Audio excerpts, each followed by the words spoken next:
So, before we begin, we had a really fun kind of exchange today where we all talked. I don't know why I went online for this, but whatever. Where we talked about a very basic concept. Last week, for those of you that weren't there, we had a concept known as Maai. Hey, Neo, how's it going? We talked about a concept known as Maai. And Maai is a martial arts term that actually exists in pretty much most Japanese arts and traditions. You'll see it a lot in Kendo, and you'll see it a lot in karate. You'll see it a lot in particular in Aikido. But perhaps where like every single art has its own interpretation of Maai. However, I personally would like to equate it to my personal love. We're going to be using more or less the version of Mai as described in Kendo and Kenjutsu, which is Japanese swordsmanship for those of you that aren't weeps. Very, very exciting stuff. And it's something that I definitely want to discuss. So, one thing that we can describe is, first of all, what is Mai? Mai means engagement distance. In other words, the distance in which all of your shit basically reaches. So, for example, every character has different Mai, just like every weapon has a different Mai. An opponent might have a spear versus another opponent that has a sword. Obviously, the spear is a lot more nimble, a lot faster. Their Mai is much better. But Mai doesn't just refer to distance. That's why I prefer using the all-encompassing term of Mai rather than engagement distance, is because distance kind of gives the air that it's something to do with physical space, when that's not necessarily the case. For example, this is pretty fast, right? This crosses the distance in roughly 18 frames, right? We can kind of gauge that. Right? Meanwhile, Blue Goku. Let's see enemy info. Meanwhile, Blue Goku, from this distance right here, Blue Goku can reach it in 14. That is a lot faster than the 16 to 18 frames that Kefla's 5M is kind of putting out. So this is 16 frames, right? Meanwhile, Bluku can cross it in 10. This is significantly faster than simply 2Ming. This is significantly faster. And that's kind of a big deal. Now, why does this matter? Well, because if we're talking about physical speed, physical distance, both of them essentially have the same ground covered, right? Only Bluku can cover it much faster with the same button, basically. So, Mai not only refers to the actual physical distance between two opponents, it also refers to the amount of time that it takes them to cross that distance. An opponent that is very, very fast, for example, might have a longer Mai than an opponent with a shorter reach. And the reason why is because if they're fast, they can afford to cover more ground in the time that it takes for their opponent to do the same. This is kind of important, because this can create this erroneous idea that the bigger button is necessarily better. No, that is not the case. And that is not always the case. It depends on the nimbleness and the speed of the characters as well. It depends on the amount of time it takes for them to cross that distance. And basically it talks about how can you manage that distance effectively. Can you raise your volume, please? Does anybody else have that problem? Can I get anyone else to testify? Do I sound okay? Check 1 2, check 1 2.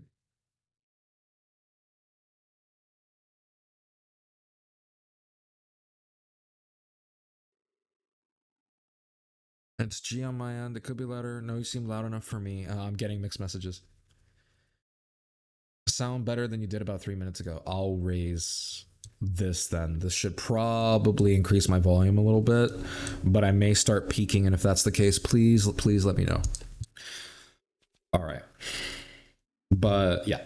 So now at this distance, Kefla and Bluku are about equal. So at that distance, it's going to come down between who presses the button first. Maai is a very broad topic. It's not something that I'm actually going to be able to cover even within the purview of this very masterclass. It's actually going to take a long time in order to be able to talk about it. And the reason why is because it is rather difficult to fully explain. I mean, this is a concept that is taught in beginners martial arts courses. This is one of the first lessons that they teach you in things like kendo and kenjutsu.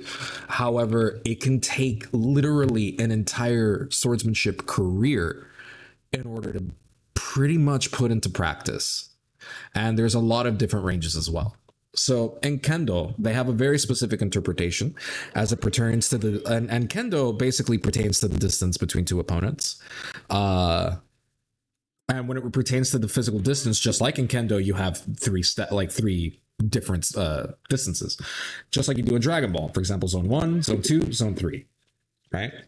That actually exists in kendo. You have toma, which means long distance, isoko itonomai, or itoma, which means one sword, 1 foot distance, also called chuma, which is middle distance. Basically, it is the distance in which one step would bring your sword onto your opponent. And then shikima, which means, or shikama, which is basically right in front of your opponent. Any attack will hit. The reason why this is important is because generally speaking, kenjutsu happens about right here, which would be chuma, or the middle distance. Meaning one step forward will literally bring me to my opponent.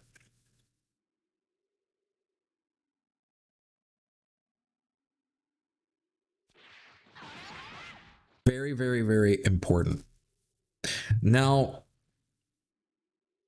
of course, there's another element of it. There's a few more elements of it. I'm just going to go through all of the elements that we're going to cover, not necessarily today, but in the future as we discuss this concept and neutral with this concept in mind.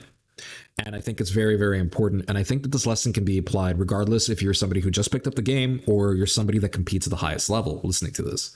I think it's incredibly important, and I think it's valuable even if you're already an expert, because it could help explain interactions that you probably have had that you've never framed in that way.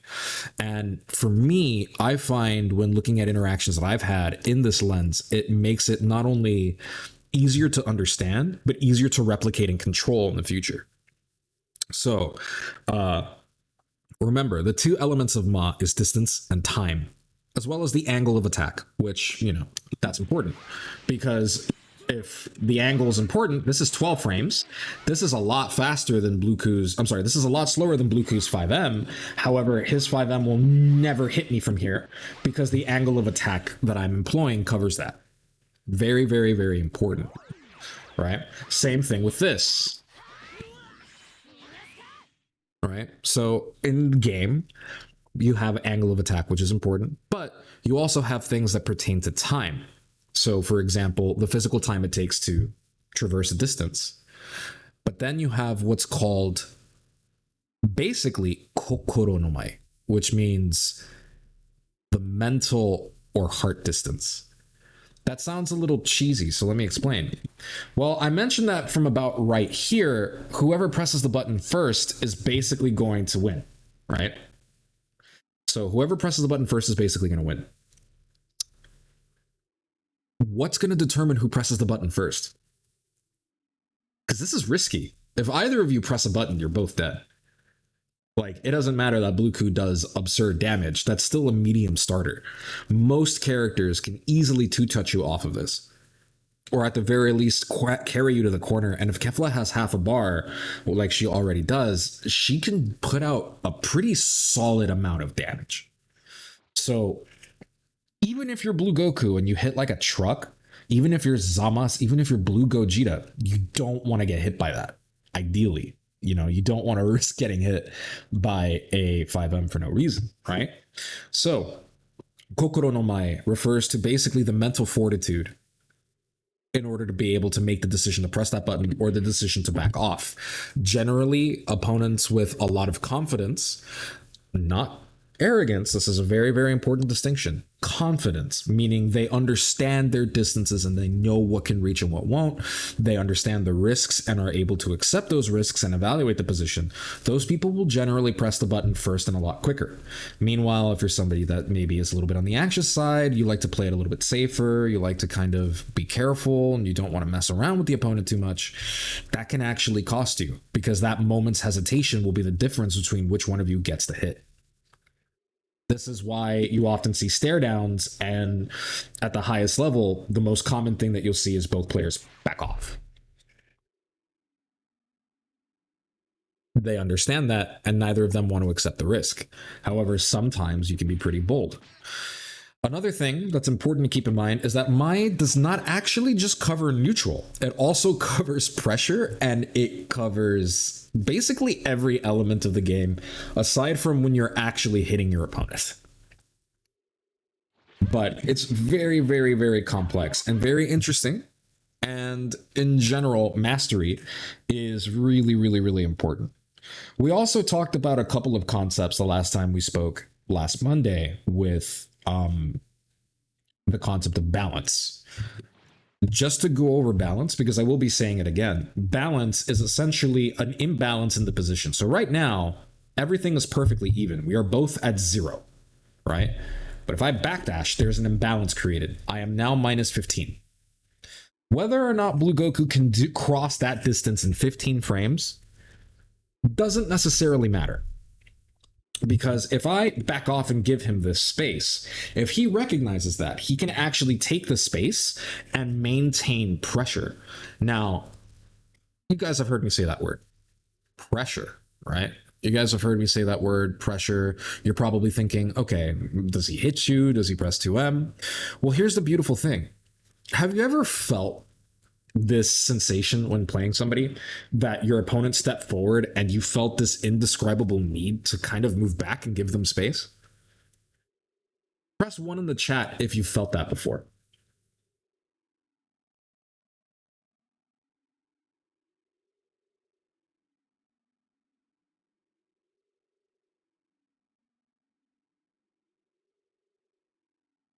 Glad to see that you're chatting, Tamara. It makes me happy. All the time. Good. Well, if you really think about that feeling, that's kind of a pressure, isn't it? It's hard to describe what happens there.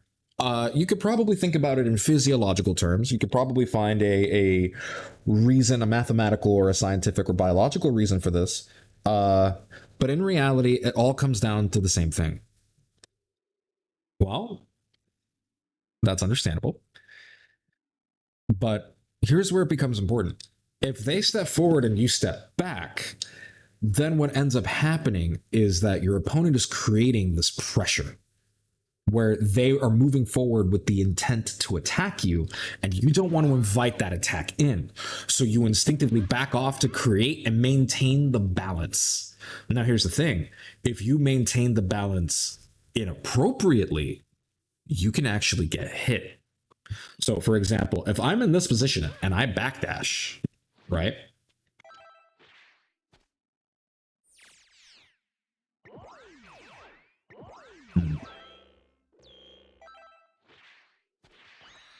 Right? Let's say Bluetooth's in this position.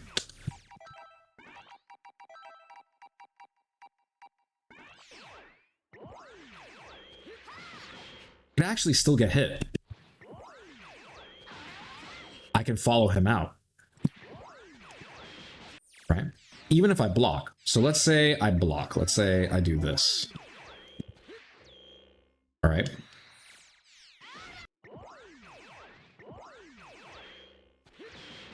I can still catch him, and he's still getting hit, even though I'm holding back the entire time. However, what if Bluetooth maintains the balance in another way? What if Bluetooth does?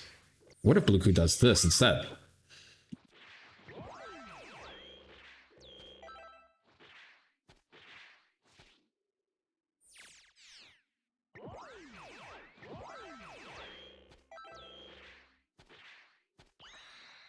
covers about the same amount of distance, but there's a crucial difference.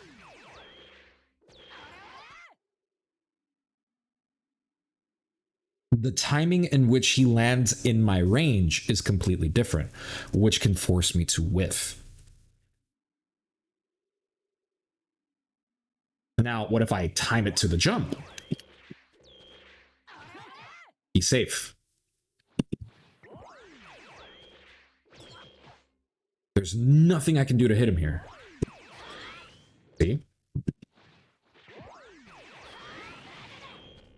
Now, I could theoretically do that, but regardless of the position that's created afterwards, notice how he is no longer getting hit. He is completely and totally safe. He is maintaining the balance. Now, IAD is a little bit more risky, but what if Blue Ku does something a little bit more flexible? What if he does this?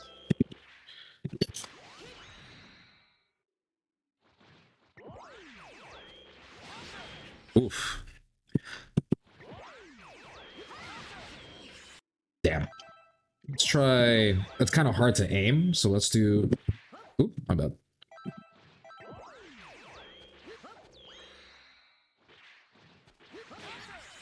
We trade.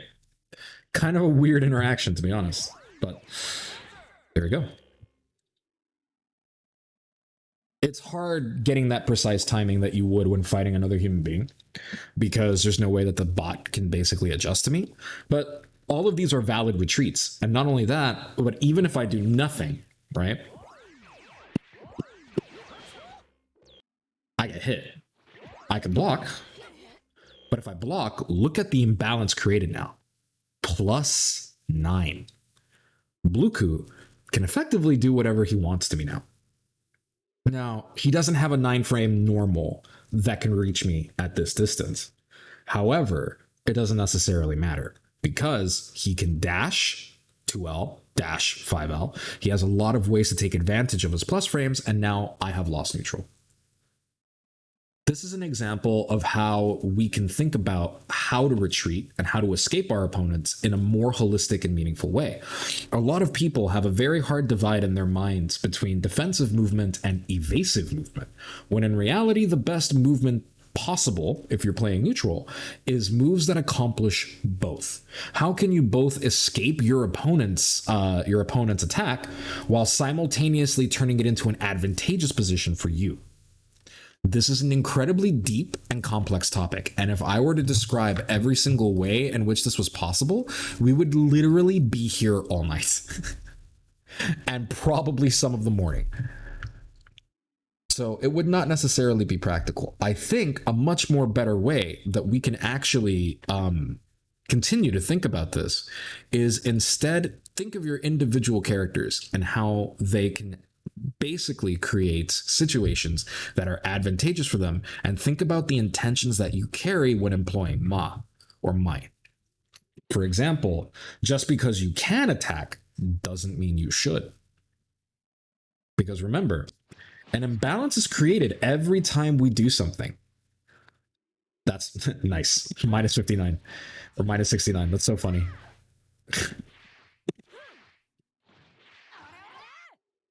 Nice. I am 12 years old. Where's Everlyn? But these are ideas that we can basically use in order to help us understand the game in better terms that can help us take advantage of our opponent's weaknesses and the weaknesses in their position, while also being mindful of the vulnerabilities that we have before we can even basically deal with them. Am I making sense? Does this make sense to you guys? Now that I've gone over this concept, because I went over both of those concepts last week, I want to go ahead and open the floor to you guys. If you guys have any questions or anything that you want to know, or any characters that you would like to understand this concept through, because every character has a different Maai. Because in this distance, literally everything I can do will reach. Literally everything. Here, my lights don't reach. My 2M doesn't reach. 5M reaches. 5H reaches. So these are pretty big buttons. 214L, 214M, 214H. Please explain Adult Gohan. I am sensing that you really like Adult Gohan. So, just so you know, I don't actually make a habit of teaching students Adult Gohan, mostly because I think that he's actually not a great character to learn the fundamentals of the game with. I think he's somebody that if you already have very strong fundamentals, he will carry you in a certain sense, like because you can make up for the deficiencies in his neutral. If this is a concept that you are struggling to understand, that is a good sign that Adult Gohan may not be the best character for you to play, because Adult Gohan has a very different type of strategy. But I can explain it like this. Every character has a different Ma. Every character has a different level of control based on the distances that they do. So, for example, we have 5M here. All right. These are pretty solid threats. All of these will hurt a lot, right? But here's where Kefla becomes really strong. At full screen, the Ma completely changes. It's no longer in Blueku's favor. See, Blueku can Ki Blast me, and it hits me at frame 27. Mine hits him at frame 23. Blueku also doesn't have a move that jails into Vanish, and Blueku's only moves that reach from here are very slow. He can only either spend meter, so he can only EX shoulder, which hits me on frame 34, and contrary to rank will have you believe it is reactable, or he can teleport. This is 2Hable. If I see this, you are risking a TOD potentially. And because of that, Blue Goku does not really like to hang out from here. Now, he could change the angle of attack if he super jumps and does this. But for him to basically make his threats more apparent, he would have to move closer. In that simple dash, 2M will reach, 5H will reach, 236L will reach, 236M will reach, IDJM will reach, IDJS will reach. Like, basically everything he wants to do just becomes infinitely more dangerous now.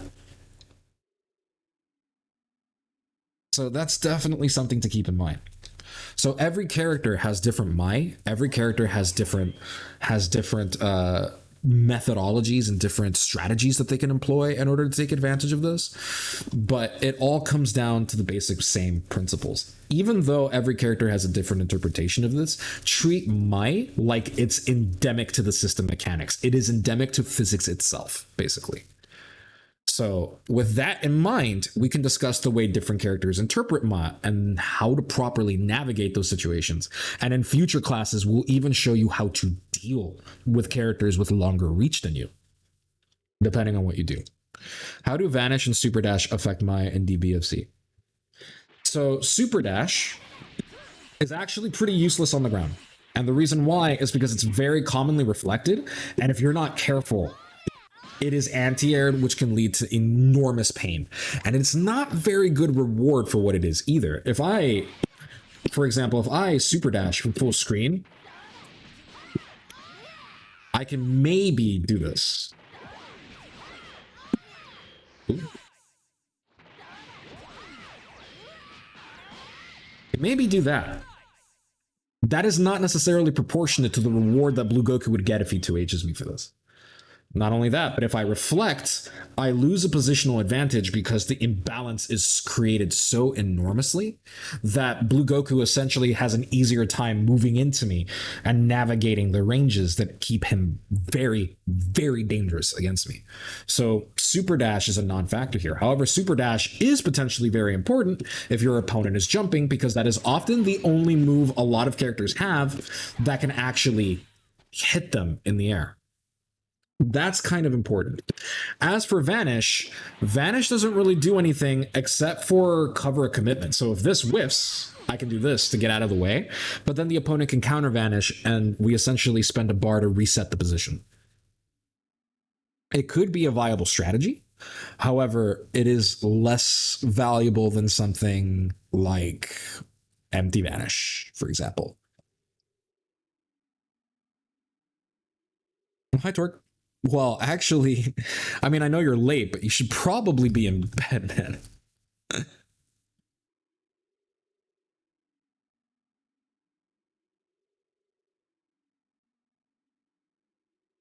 But yeah, so are you guys following where I'm coming from so far?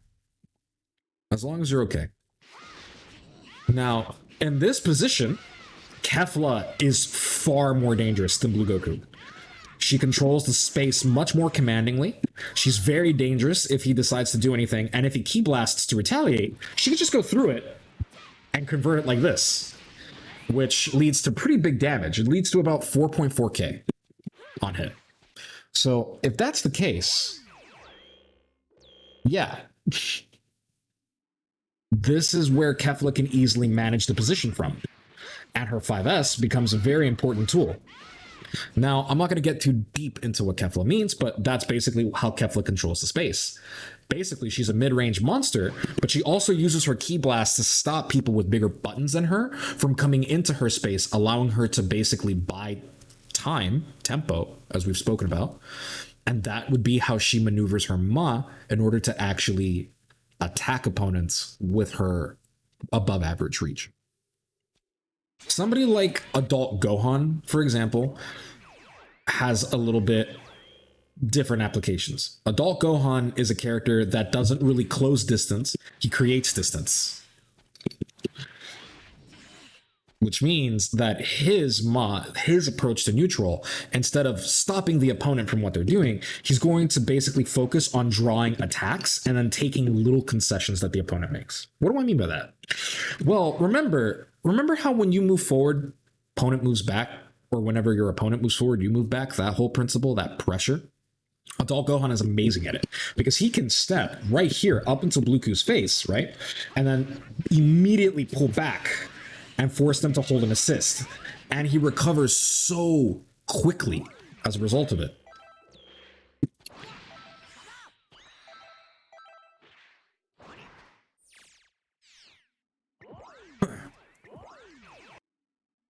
Maai? Well, Ma and Maai are basically two different things. Ma refers to physical distance, but Maai is essentially what we've been talking about, which is engagement distance. It is the amount of space your furthest reaching move requires in order to actually hit the opponent and how quickly you can cross that distance.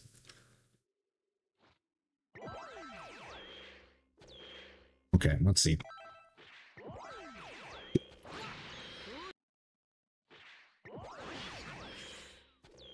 See? Like this. Now, of course, nobody's realistically going to react to a lariat that fast. But the point being is that Adult Gohan will maintain a distance where he moves in and out of the opponent's range. So every now and again, I actually step into Blue Goku's optimal range, and then I attack him and fake him out. What this ends up doing is Blue Goku will start following Adult Gohan every time Adult Gohan retreats. And then Adult Gohan from there can apply his own advancements to win neutral. Boom.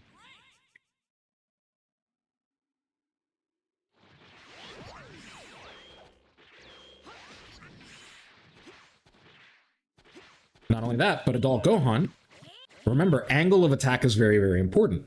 Blue Goku controls the ground much more effectively than Adult Gohan does. However, landings are vulnerable. He can control not only his landing, but the location of his landing.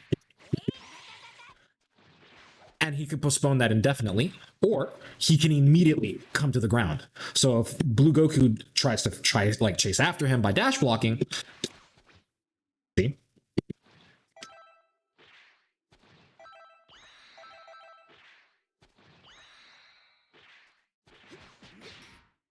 See?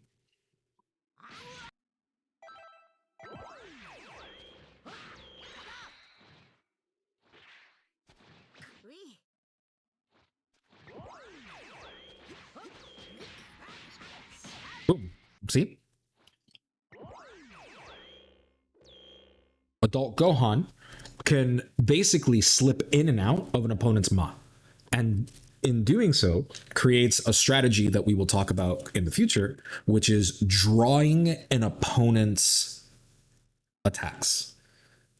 By drawing, I mean is convincing the opponent that it is safe for them to attack, and then immediately counterattacking or intercepting that attack from a safe distance. And the effect that this has is that it discourages attacks, which makes it safe for Adult Gohan to stand a lot closer to an opponent than he really needs to.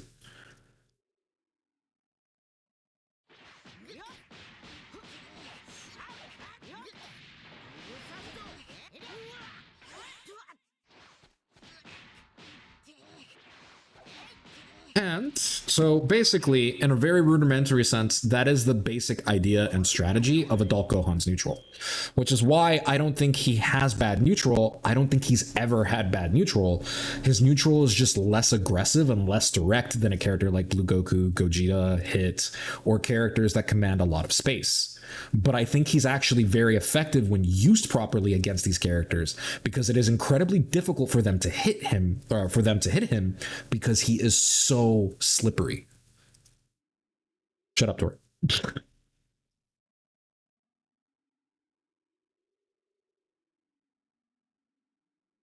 So my is about what points during movement can you perform threats? At one point during movement, you can perform threats. Kind of.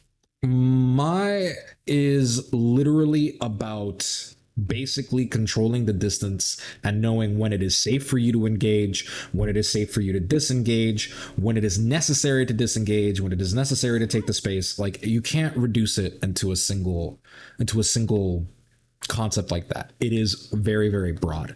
Now, if I were to ask you, what do you guys think Mai is? If you were to boil it down into a sentence, you would all probably say something different, but you would all probably be correct.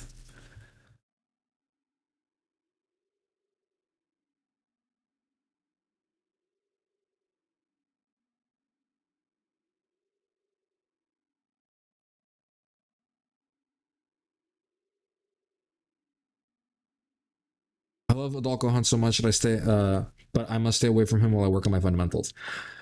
You don't have to stay away from him. Just don't use him to learn the fundamentals of the game. People have this misconception that you kind of have to suffer to learn the fundamentals. You really don't. Adult Gohan is suffering if you don't know what you're doing. That doesn't mean that you shouldn't play him. You should play him and have as much fun with him as possible. I'm not encouraging anybody to drop him. What I'm saying is that if you want to learn fundamentals, I do think it's better to have a team that you can practice with that doesn't have Adult Gohan and then play Adult Gohan when you want to play for fun. And you can also use your success with Adult Gohan as a pretty good metric to measure your improvement. Like that's actually pretty cool.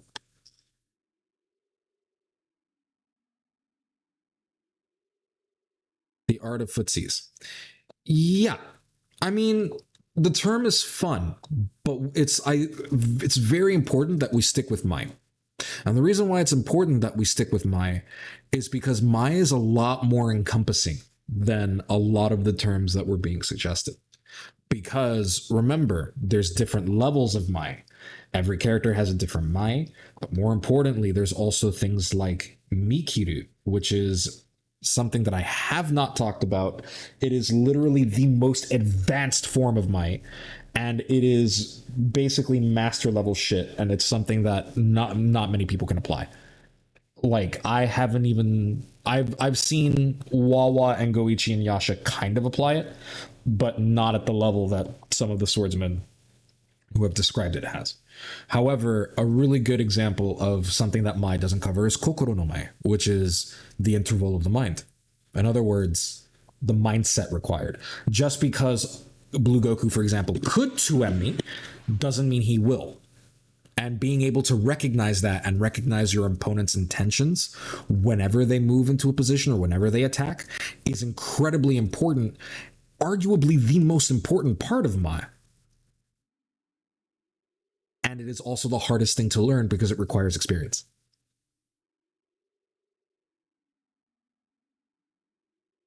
Footsies is a little reductive even in the fourth dimension. Yeah, pretty much. It also neglects the actual mental component that is the single most important part of it. You cannot reduce something like Mai into, which is one of the reasons why it's so hard to teach. You cannot simply reduce it to I have more reach, therefore my Mai is better. That's not necessarily the case. You may have more reach, but what if your opponent's faster? Or better yet, what if you guys have the exact same reach? Which one of you is going to win? Are you just going to trade every single time one of you presses 2M as Gogeta or 5M as Vegito? No, one of you is going to come out on top, more than likely. Kokoro no Mai is what accounts for that difference, even when the characters have the exact same Mai.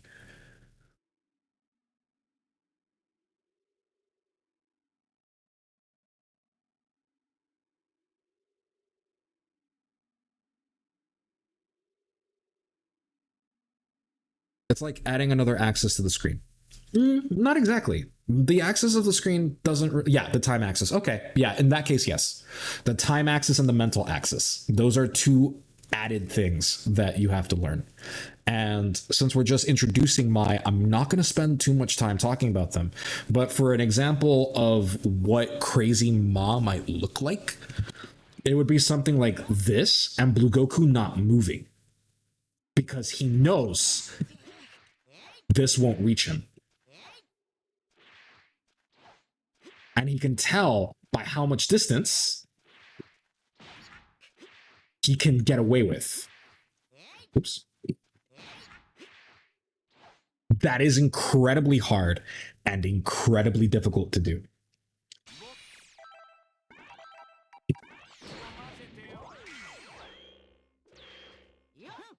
Which would let Blue Goku essentially jab my 5M immediately because he knew that my 5M was going to whiff. I may not have even known that my 5M was going to whiff.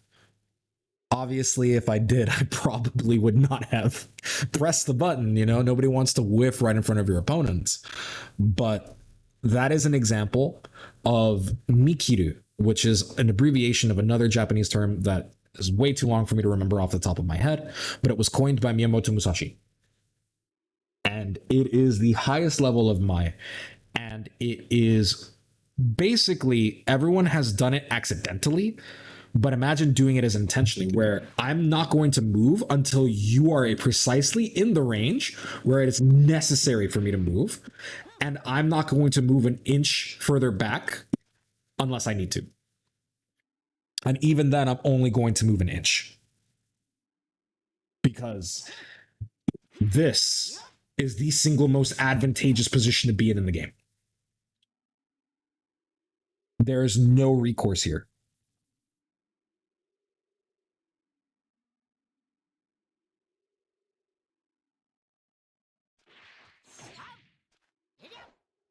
Potentially. But how do you know Adult Gohan's going to 5H? Because Adult Gohan could 5H, but Goku can also shoulder, which is much faster. 5M is 11 frames. So even if 5H has more reach and could reach there, it might take too much time. And by the time I have decided to press 5M, Goku could already be 2Ming me. This is where we start getting into the complexities of Maai. And this is why it's very important to train something like Maai with other people.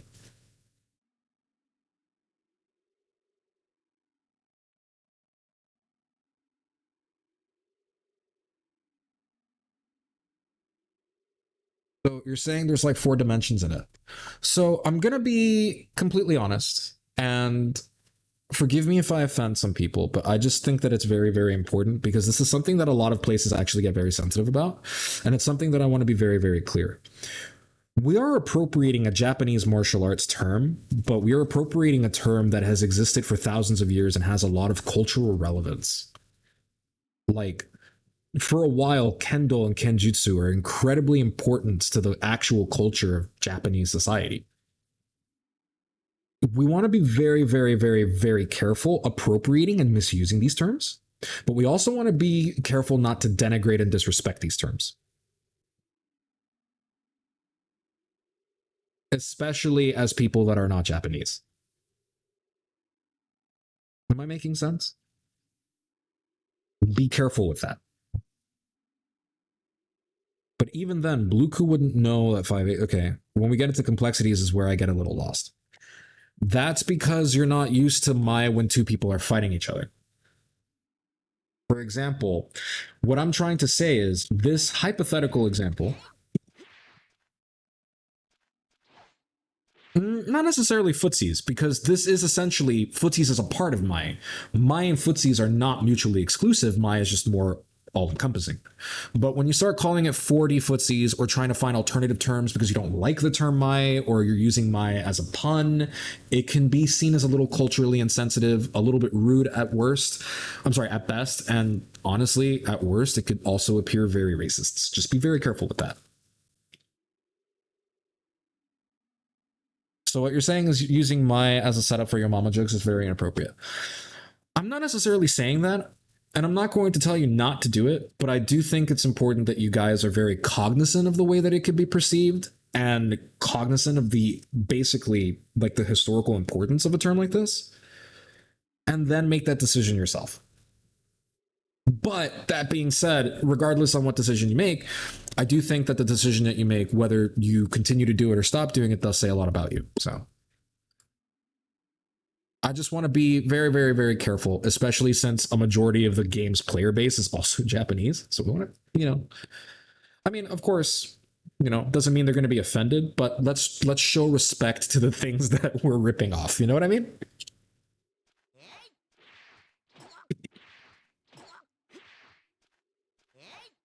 So this is pretty cool, but this is a very important situation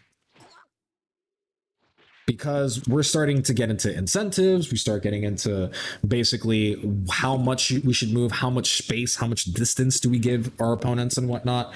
How do we navigate these situations? Oh, wait, actually, we don't have to worry about that because Japanese players are not on Steam.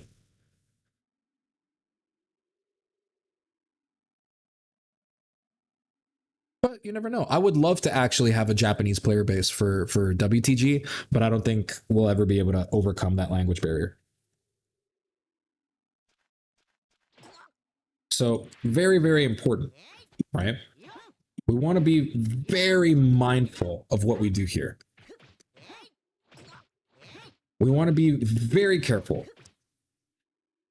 And like I said, like managing dangerous opponents, managing characters with a larger button or faster, larger button, like Gogeta 5M, I'm sorry, Vegito 5M, Gogeta 2M and stuff like that, is a very, very important part of learning how to control Ma, because a lot of people, like, for example, right, if you know that Blue Goku's optimal range, his optimal distance is about right here, they're probably not going to stay in this range, right? You're going to be about right here.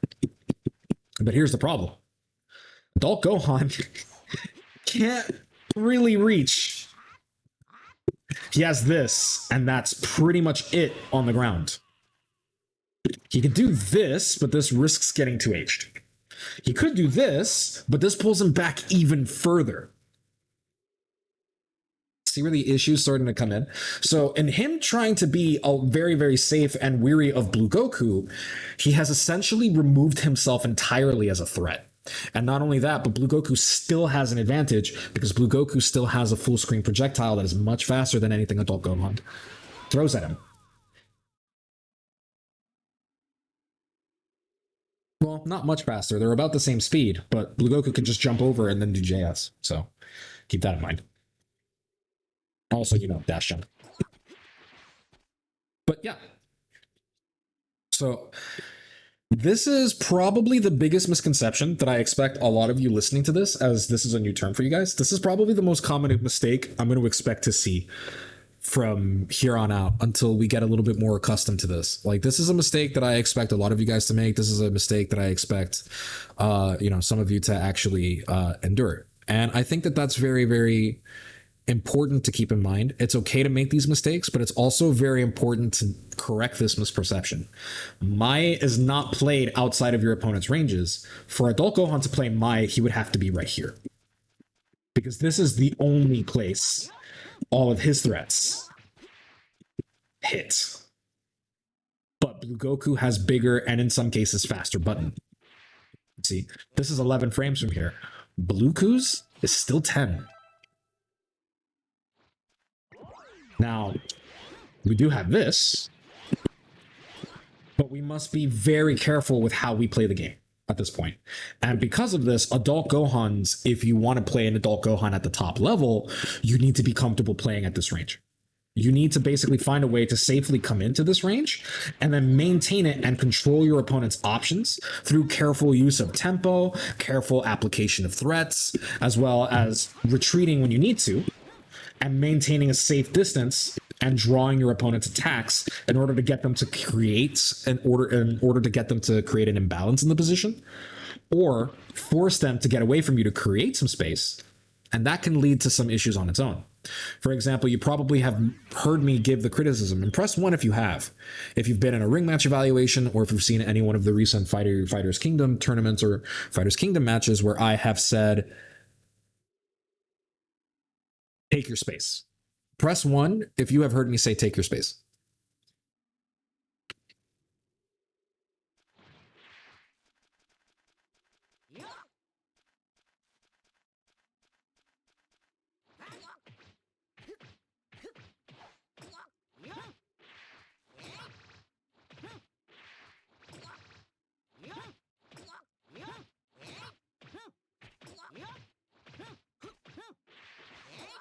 My space, no one enough. It's gonna be like 2007 all over again. We're going to MySpace.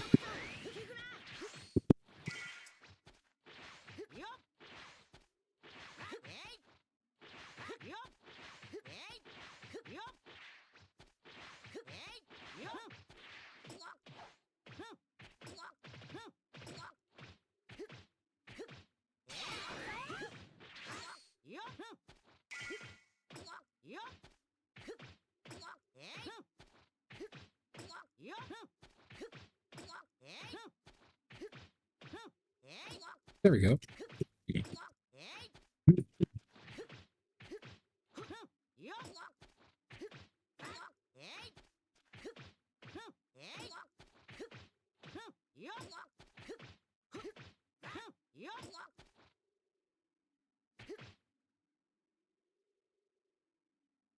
Okay. Anyway, well, you guys have heard me take the space. So what does that mean? Well, let's say we're playing neutral and Adult Gohan winds up here. Okay. 5M is a threat. 3L is a threat. Dash 5L is a threat. 2L is a threat. I can dash 2L. So these are pretty big threats. Anything that Blue Goku does here has the potential to get stuffed if he's not careful, and depending on the tempo, obviously. So it is in Blue Goku's best interest to move back. So in this situation, it's not uncommon for this to happen. So something like this, right? So if I maintain the space, right, because he's going to give me space, and let's say we land about right here. So you see how we're maintaining the distance here? He's giving me the space and I'm taking it, right? I can even catch him in a very unique way. If I see that he's going to over-retreat. See? Because it's in his best interest to create as much distance as possible, so that way I whiff. Because I don't want to lose the advantage that I had, I'm going to chase after him very, very, very carefully. Why is this important? Well, if we maintain the distance, I can maintain our pressure, especially since the imbalance that he's creating by retreating is significantly larger than the imbalance I create by dashing forward, or short hopping, or dash jumping plus an assist, but we're not going to get into all those movement patterns right now. Let's just stick to dash blocking. So in this situation, I'm maintaining the pressure that I am creating because I'm not letting him get his space anymore. So what happens if this happens? Like, let's say I don't take my space, or let's say I do something like that.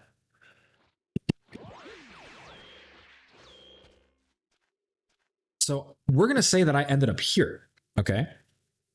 Because I did not follow him to take his space, the pressure that I had on him is gone. I'm not controlling anything. Nothing I do will stop his 5M, his 2M, his 5S, or any of his other big buttons or his shoulders or things like that. There's nothing I can do here. And because I let him take the space, he now controls the space again. Now he gets to pressure me.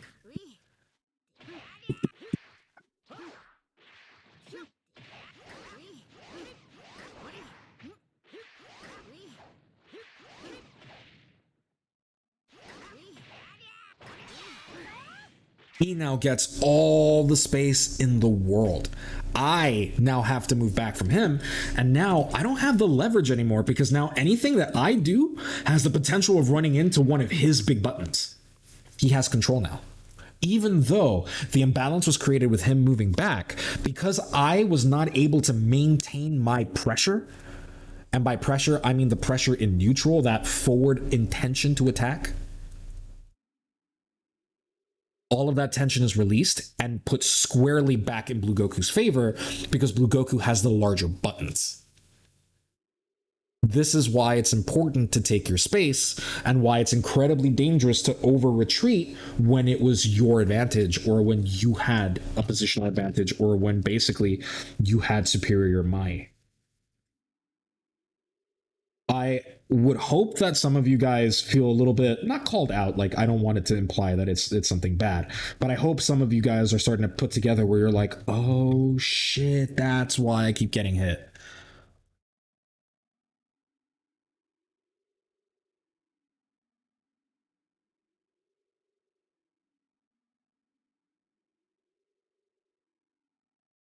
Beerus's pressure is literally some of the most difficult. I'm sorry, Beerus's neutral is literally the most difficult in the entire game.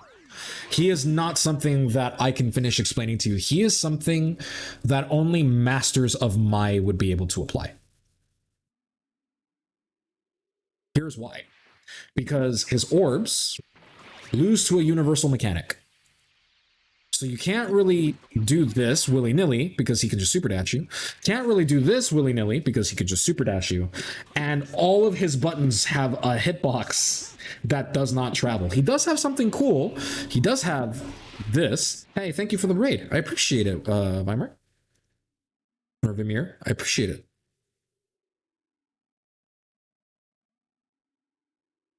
It makes sense now how I get good use out of 214H or hit 236 LH. Yes. They are very good at this. Unintentionally. Yeah. So Beerus doesn't really control much. Everything he does kind of sucks if you're not careful. If I were to explain what makes Beerus very dangerous is that Beerus basically, the way I could describe it is if everyone else is playing with swords and spears, Beerus lays down landmines and backs away from you. He is literally using a projectile, a mine, that you cannot get past without committing to something. And because of his ability to control angles, this makes him very, very, very dangerous. So for example, Blue Goku wants to be about right here. He wants to be about right here to me. If he is about this far from me, he controls the entire game. His shoulder is a threat. So what if I just do that? He needs to engage with that ball before he can do anything to me. Which is easier said than done.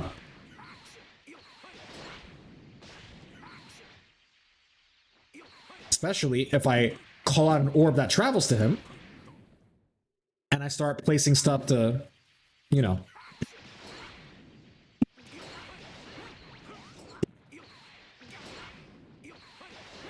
Especially because here, I can also do this, which prevents him from jumping over it. Beerus is all about controlling the opponent. Beerus is all about controlling the opponent and controlling the opponent's options. And the reason why is because let's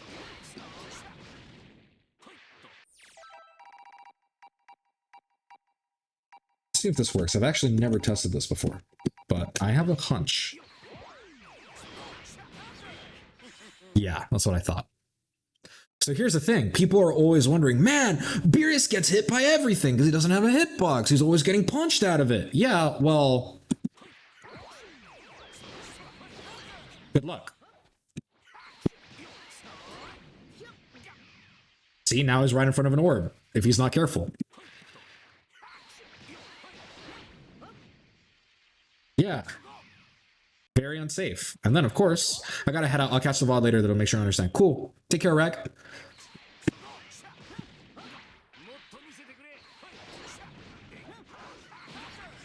Boom. I I get to control the opponent as much as possible. And I get to control angles from the opponent. And because I'm constantly harassing them, they never have tempo. As you could see, that 2M got stuffed by one of the orbs, and it allowed my 2M to follow after it. That's Beerus's neutral. And if an opponent constantly retreats, Beerus begins to take his space. I guess my question was more how he gets started more practically, especially against extremely disrespectful players in neutral. Minus 45 is a big commitment. Where is he minus 45? I guess if he 2Ms, but like, he is pretty safe at all times.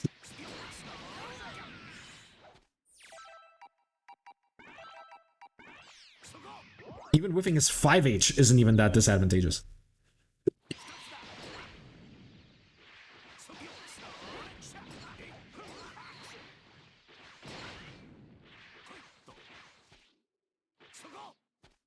The only time he's like minus 45 is if he does this, but he recovers in the air.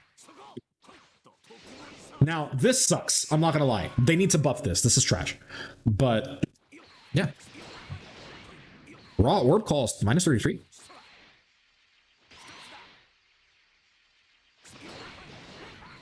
This is even less. This is minus like 37, which can Gatling, you know?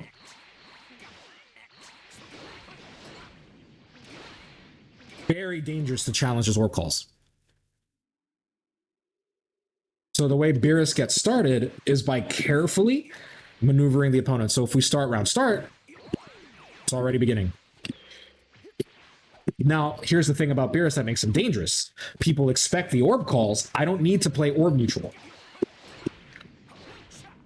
I can just take my space. Because if I notice you're respecting me, okay, I'm just gonna, you know, do my thing. I'm just gonna attack you because you're not interested in playing with me. There's no need for me to get fancy with it, basically. So Beerus is all about controlling opponents through Maai. This is what makes Beerus so fucking dangerous. Because Beerus is not only hard to catch, but anytime you think you caught him, not only can you not follow him, but there is something in your way that prevents you from doing what you need to do. He is constantly harassing you in the single worst ways, basically. And because he's harassing you constantly, it makes it very difficult for you to effectively maneuver against him. However, there are ways around this. For example, if you miscalculate your distances, if you're constantly calling orbs, or if you're calling orbs in a predictable pattern, you will lose because you will not be prepared for the disrespect, and the opponent has better kokoro no mae, which means they understand your intentions and have committed to something to counter those intentions. There you go. How do you spell it? My, either way. It doesn't matter which. Technically, M-A-A-I is more accurate, but it really doesn't matter.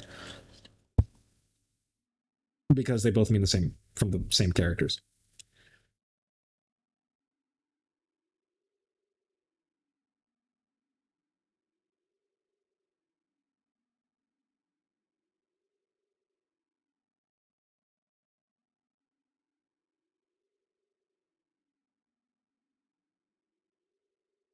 But yeah. So that's an example of, you know, it's funny that you mentioned that. Remember what I said, Fuzzy? Be careful.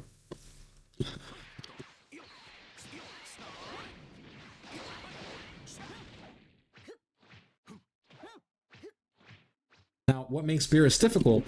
The angles he controls. He needs to be very aware of the orbs, how to hit them, about showing proper reverence to the term Maai.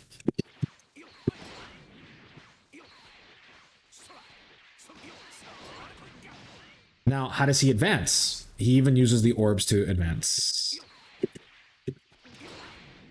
like this. Oops, my bad.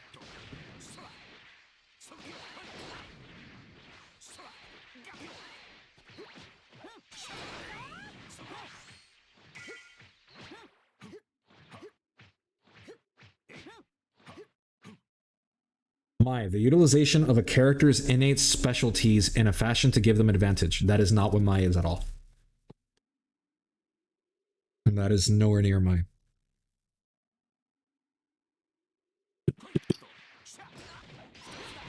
What you're thinking about is the way characters conduct strategy.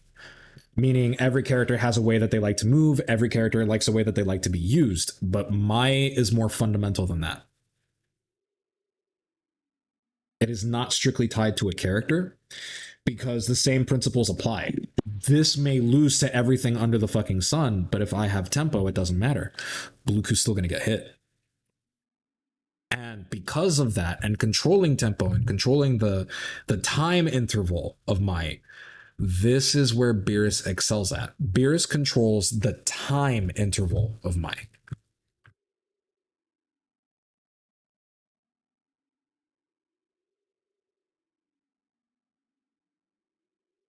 Everyone following me so far?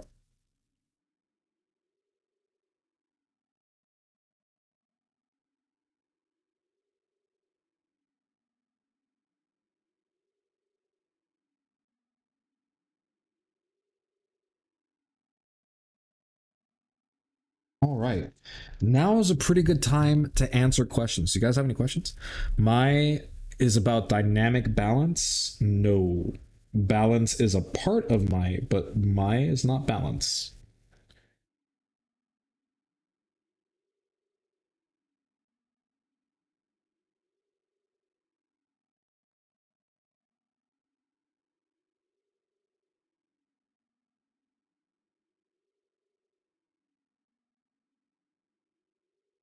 Hmm.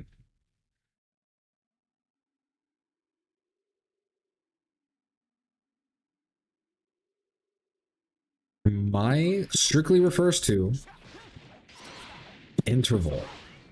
It means.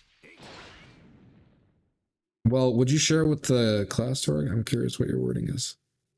How do you see TN within this concept? I mean, to be honest, if you understand the concept, you shouldn't really need my opinion. Because it literally is something that you can measure.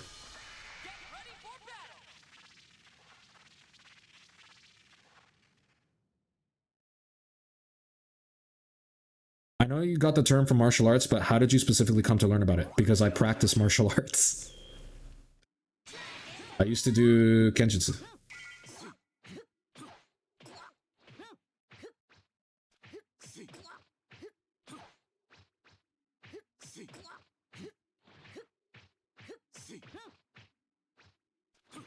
Yeah.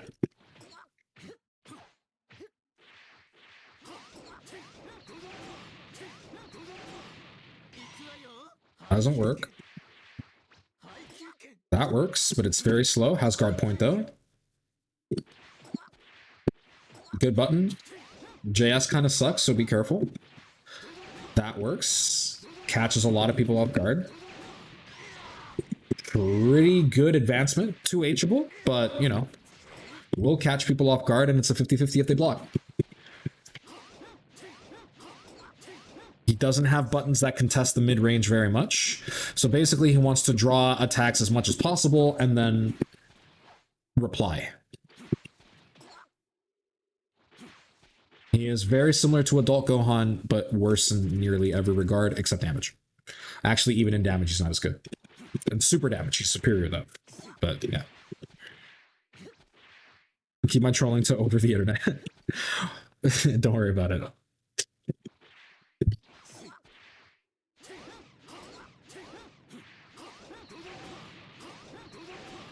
But yeah, it's very, very simple. I feel like with all of the things that we've talked about with Maai, if you understand the concept, I feel like you can look at all of these tools and very quickly figure out when it is appropriate to apply them.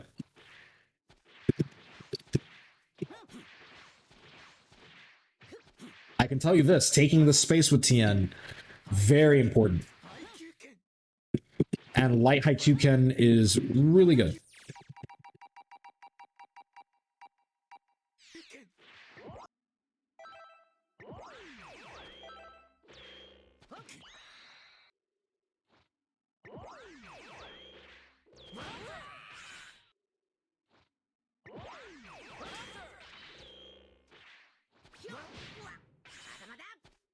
He can kind of bully his way in. Keep that in mind.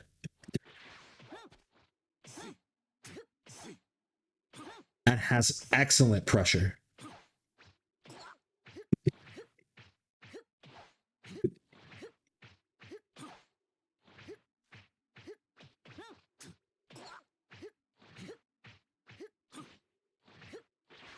I'll keep it in my mind as the added time to reach lair. Yeah. That's actually a lot more accurate than the other answers that I've been given. But it is still, in itself, less all-encompassing. But I do want to make sure that we all leave this masterclass all on the same page. I think that would be very effective for everyone, no? Very nice. Accidentally, the name Zebroli is very appropriate with Maai on my radar. Zebroli, yep.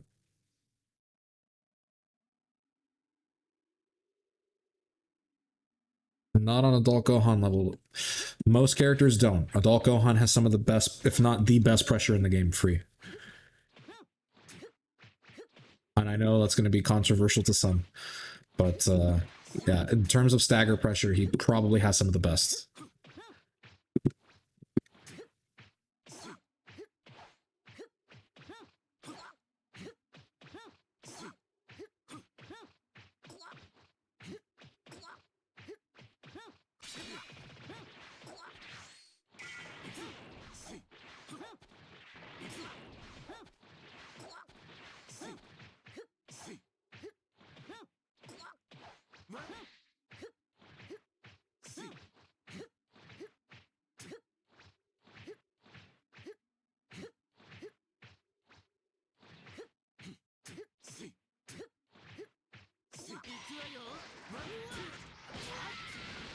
Nabco 21 is better because broken. I actually don't agree, but hey, want to have UI Goku 5L, but it's 0 on block and 6 other buttons that are -2. Yeah, basically. I hear a lot of people say that like Adult Gohan, but can't use him, and I'm maybe like, this is why. Adult Gohan is incredibly difficult to use. Like, having foundational principles that are rooted in Mai, if you have good Mai, Adult Gohan is insane. But if you don't, Adult Gohan can be a bit of a struggle because he doesn't have anything to compensate for the lack of Mai, basically. The interval is the time between the button press and the move's effective range. No, the button press doesn't have so much to do with it. It has more to do with how long it takes for a move to cover a certain distance. And it is relative. Meaning, if we're comparing 5Hs, right? Then technically Blue Goku has a stronger Mai, because Blue Goku can reach much farther. However, if we mean overall range, technically Tien reaches and has guard point.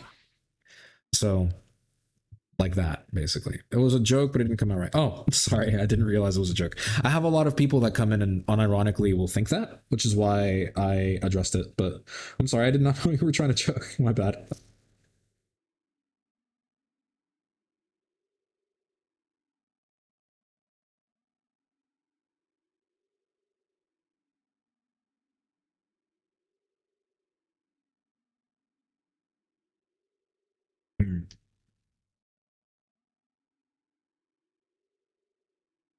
Yeah, Adult Gohan is very similar in this regard.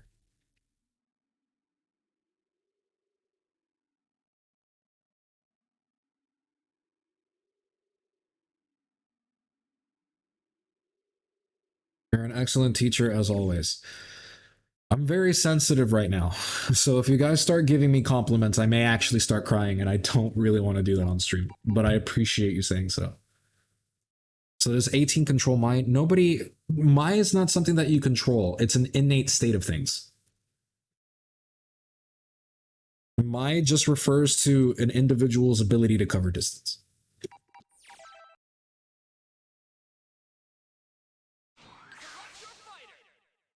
Okay. No, I mean, don't be sad. I appreciate that you complimented me. I'm very emotionally sensitive right now. I'm a little bit raw, if I'm honest. Not really, I haven't really been feeling the best mentally lately, which is why I'm taking my break a little bit earlier than I was supposed to. But, here we are. But I really love teaching like classes, so I figured this would be nice. In the meantime, guys, what are some characters you would like to see? What are some characters that I can help you understand Maai through the lens of? Beams and key blasts don't affect Maai because they don't advance a character. They do affect Maai because that's how you control space, which is why I was using Kefla earlier. I could do Gotenks, sure. Okay. Next character?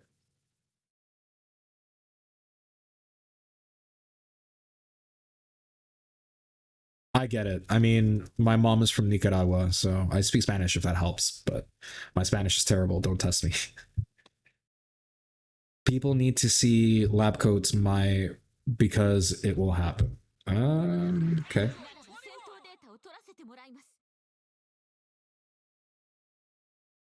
Oh, no worries, Stealthy. Blue Vegeta Majin 21. Okay. I can do that.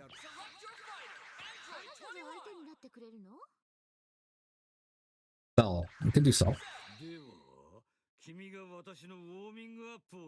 Krillin would be interesting if you're not opposed to playing him. I'm not, but Krillin is probably the biggest issue.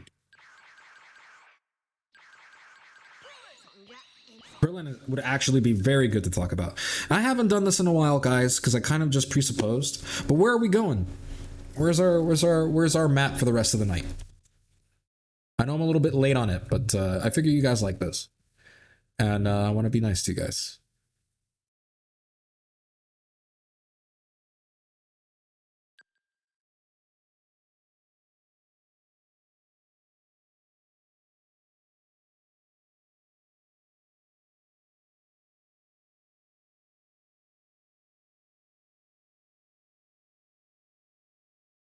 World Tournament. Let's see. Okay, so World Tournament's the first one to get multiple ones. So we'll do World Tournament. I like vanilla ice cream too. I found a great place from Victoria that defines University of Victoria. The art of relating and communicating within constructed space and time intervals within through which people interact. That is a bit too broad.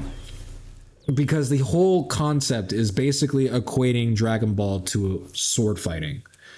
While that definition of Maai is correct, it is very, very, very broad to the point where like the meaning loses any semblance of practicality. Vanilla ice cream is Cell games. Nah, this is vanilla ice cream for me. It's the other way around for me. Sure. Cell games people play on because they don't want to play on this map. Because this map is the map everyone labs on because it is literally the first thing that your cursor hovers over.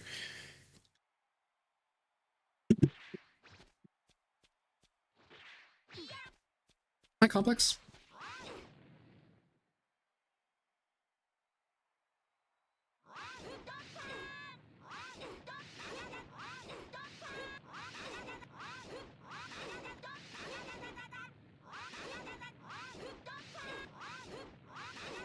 I like chocolate ice cream tort. World Tournament is hot caramel, and the Cell games is salted caramel. Okay. I go to Space to Lab. I mean, I go to Rocky Fields because I think it has the best lighting. So, but yeah. So Gotenks has some interesting priority. So the biggest thing is that Gotenks' buttons don't actually reach all that far by today's standards. But he does have a couple of ways to control distance. He controls more areas than most characters, obviously. So you can definitely keep that in mind. He also can fake people out by doing stuff like that. And he has a lot of priority because this button's stupid and this button is the dumbest fucking button in the game. Like, this button is stupid. He also has a JS to control certain locations. It's got that, but it's less effective. This takes too long. Basically, with Go Tanks, you're going to be maneuvering around your opponent, and your effective range is going to be about right here. So with Go Tanks, you kind of need to basically be in control of the interaction at pretty much all times, and you need to play neutral a little bit closer than most other characters. However, he's very good at capitalizing on people running away from him. So if they try to get away from him, he could do that. However, you have a big issue. Your Ki Blast is 1 frame slower than every other character's. 1, 2, 3, 4. And you only have 4, which is not the best. The beam is also a little bit slower. It's 1 frame. Yeah, it's about a normal beam. At least you're not that minus, so that's cool. Any key points I missed? Nothing that won't be in the VOD tomorrow, but welcome back. So this is cool because it does propel him forward. However, it is vulnerable to super dash. So you need to be careful. It is not as effective as people think. So be careful. But you can do stuff like that to enter their effective range. But basically, with Go Tanks, I'm going to try to play my ranges a lot more closer to the opponent than I would with a character like Labcoat or Blue Vegeta even. Because he just doesn't have the reach that he should have. By reacting to it with L punches in the air. Well, then, there you go. The problem is, if you do this and you block, it's kind of not your turn anymore. I guess you can you still, like, do that? Or did they patch that? Yeah, I guess you could do that, but, like, at this point, your opponent is no longer being threatened.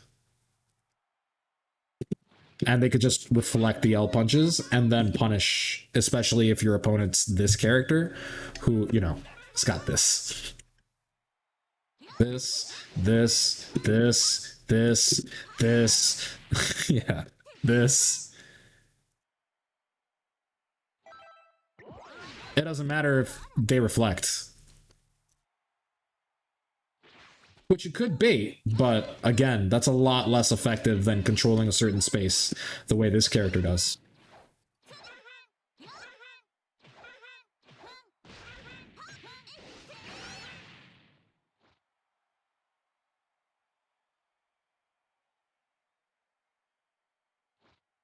How would you deal with Blue Kumai as Go Tanks?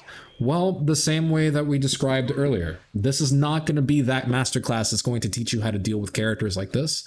However, basically, you want to try to get into your effective range much closer than you think you need to and apply pressure to the opponent that makes Bluku try to regain his distance by making it unsafe for him to press a button without you potentially intercepting it. In other words, like any spear, you're asking me, how do you get past a spear with a swordsman or somebody with a dagger?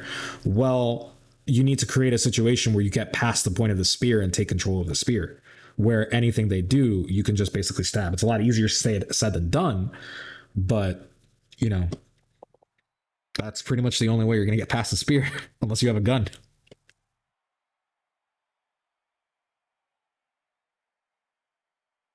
I always looked at it like my Maai being mid-range effective. Maai can be any range effective. It depends on the character. As far as this character goes, no, he's much closer than others. To extend my Maai. Super jump I-80. This doesn't really extend a whole lot. Be careful. Maai refers to a bunch of things.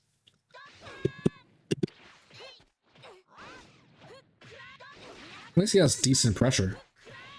Oh, wow. That is annoying. That's trash. Why does he do that?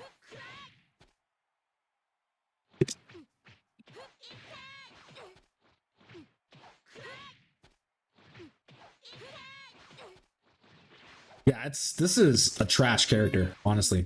This is a problem. Not even being able to do this. And it's only on block.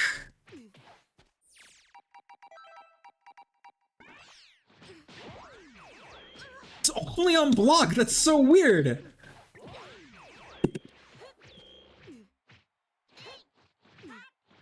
Honestly, I think it's a worthy reason to drop the character. But that's just me.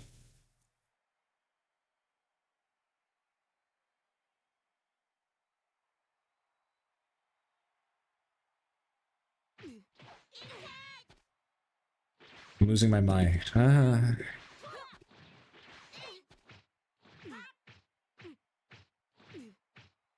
He doesn't even have a 4L to make up for it.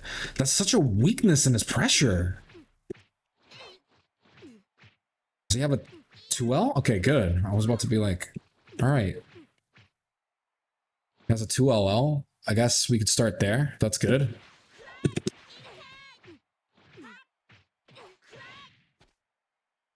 Anyway, Labcoat 21, arguably one of the best characters, not the best character in the game, because she has complete Maai at every range. She is basically effective at nearly every range she's at any position, as well as being fucking impossible to approach. Big normals, very big normals. Yeah.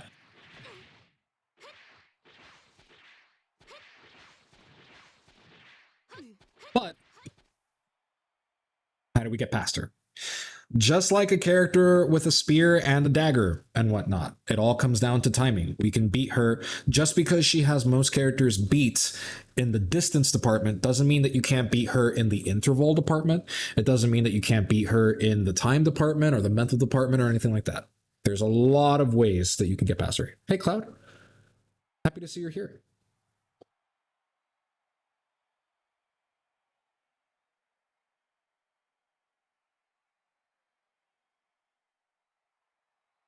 How's it going?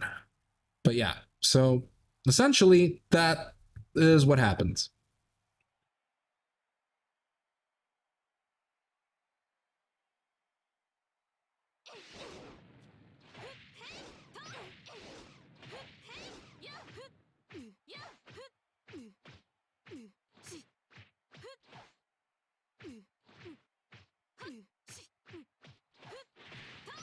Ah, she's fun. But is Labcoat 21 unbeatable? No. There's plenty of ways around her toolkit. There's plenty of ways to manage her toolkit as well. There's a lot of things and a lot of strategies that you can do. Is it harder against her than with every other character?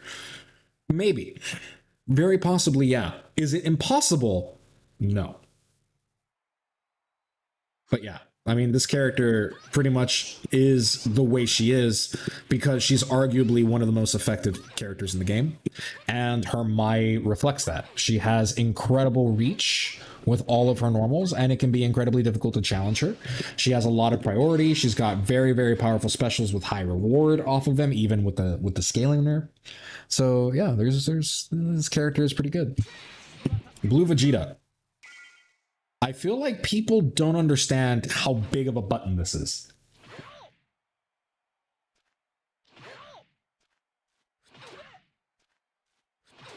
You guys really don't understand how big this button is.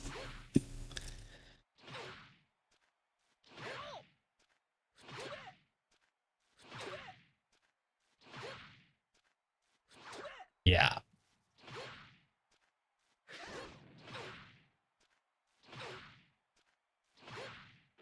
It is a very good button, and he has great control over a unique angle most characters don't. He controls angles very effectively, so the angles of his attacks are pretty unique. Where his Maai may not be the strongest is that outside of this isn't very effective. This takes too long. However, if you can land this, obviously you got a 50-50 for very, very little block stun. So that's cool.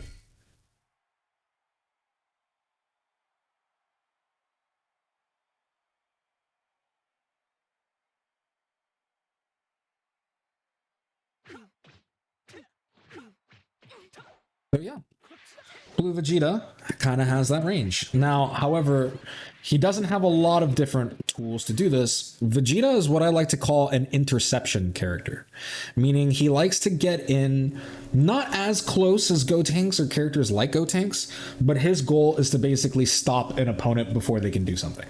So basically he'll stop here. If he sees like 21 trying to like start up like her 5M, he'll just check her.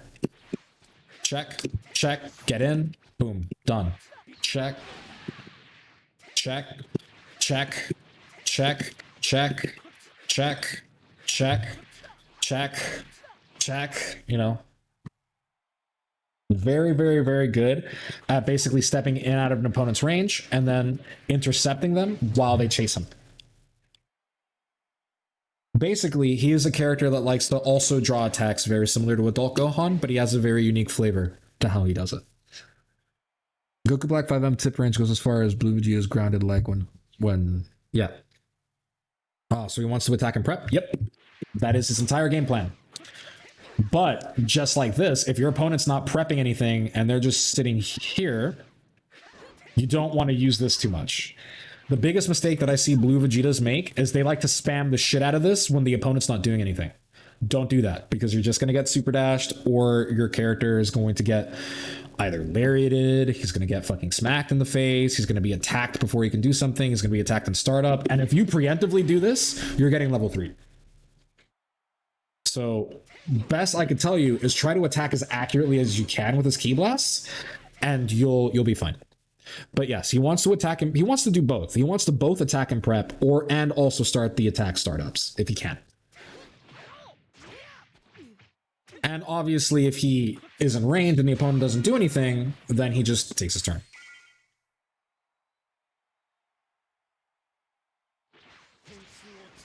But be careful with his stuff. This will get you 2H if you're not careful. Try not to use this too much in neutral, if you can.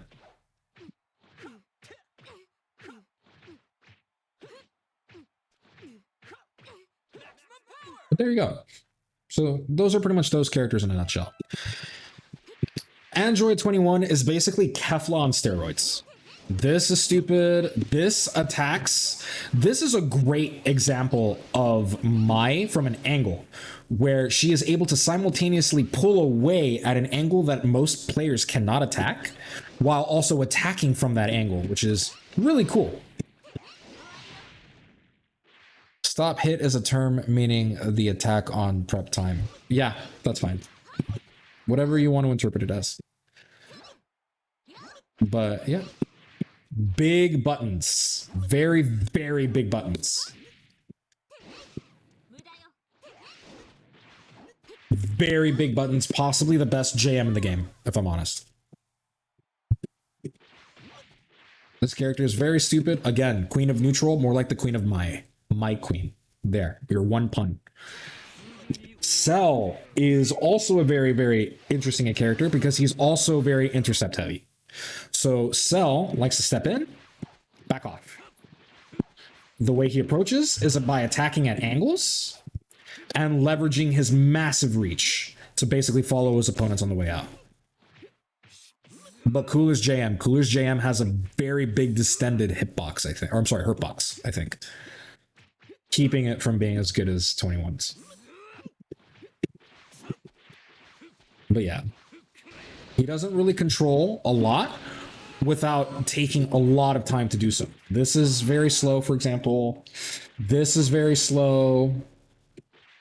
This is cool, but also very slow. Cell likes to attack from basically air to ground or ground to air.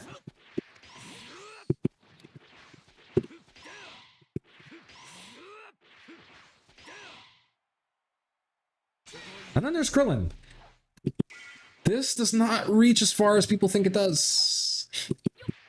This is good, but also it doesn't reach as far as people think it does. And it's a heavy on a character that doesn't have the ability to true string into any specials.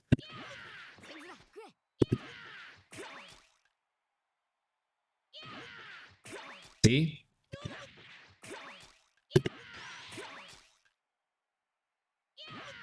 So it's kind of hard for him to keep himself safe.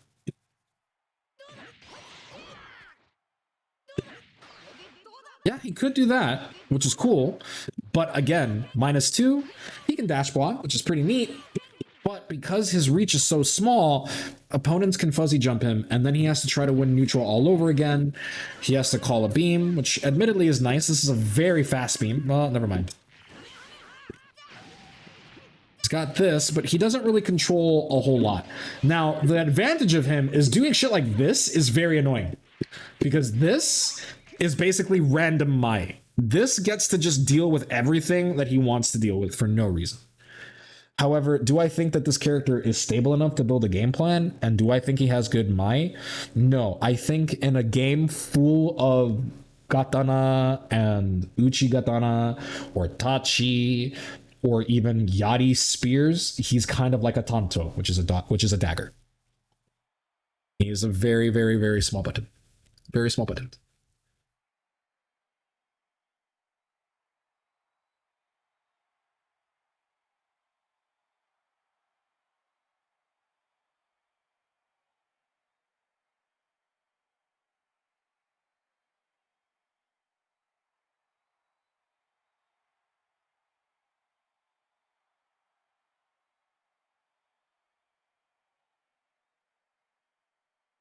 Very small button. Befitting of his height, yes.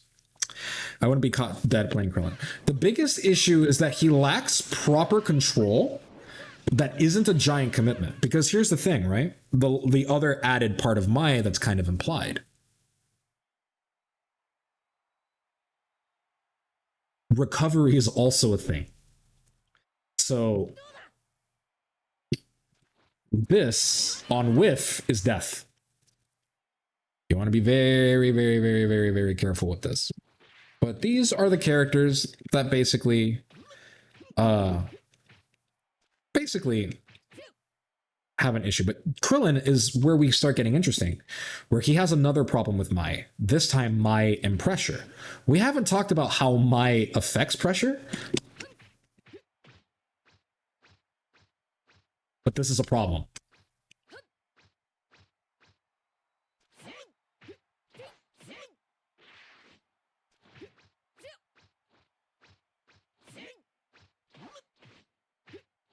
Being unable to reset on 2M is very dangerous. Finally.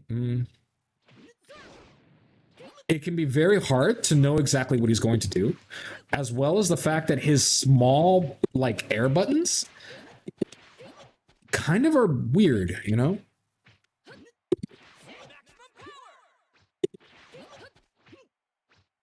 That's a problem. When compared to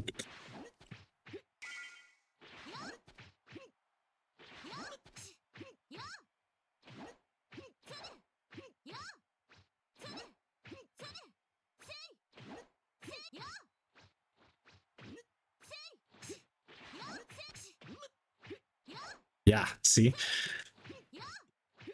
Yeah. She can always keep herself in range. Krillin, it's very, very, very hard to do that while properly maintaining stagger pressure. So even though he has fantastic frame data, it's very, very hard for him to basically do the kinds of pressure that other characters can do. And I guess to be more fair to Krillin, Vegeta.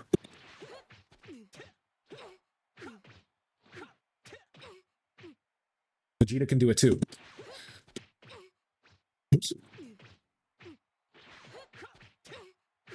See?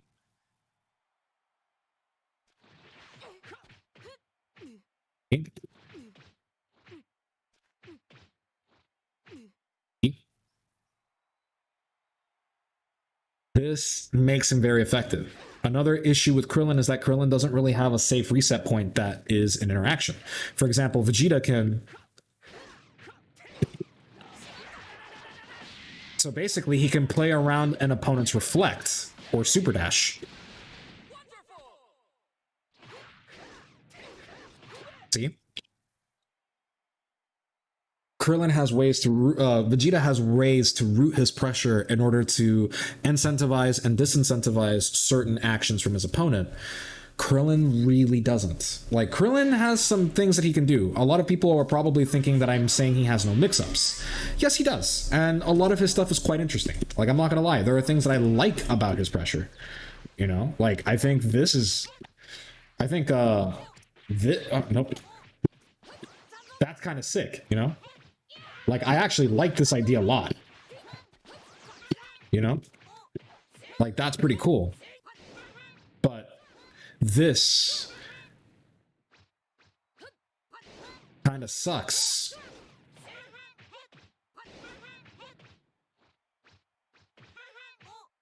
Finally.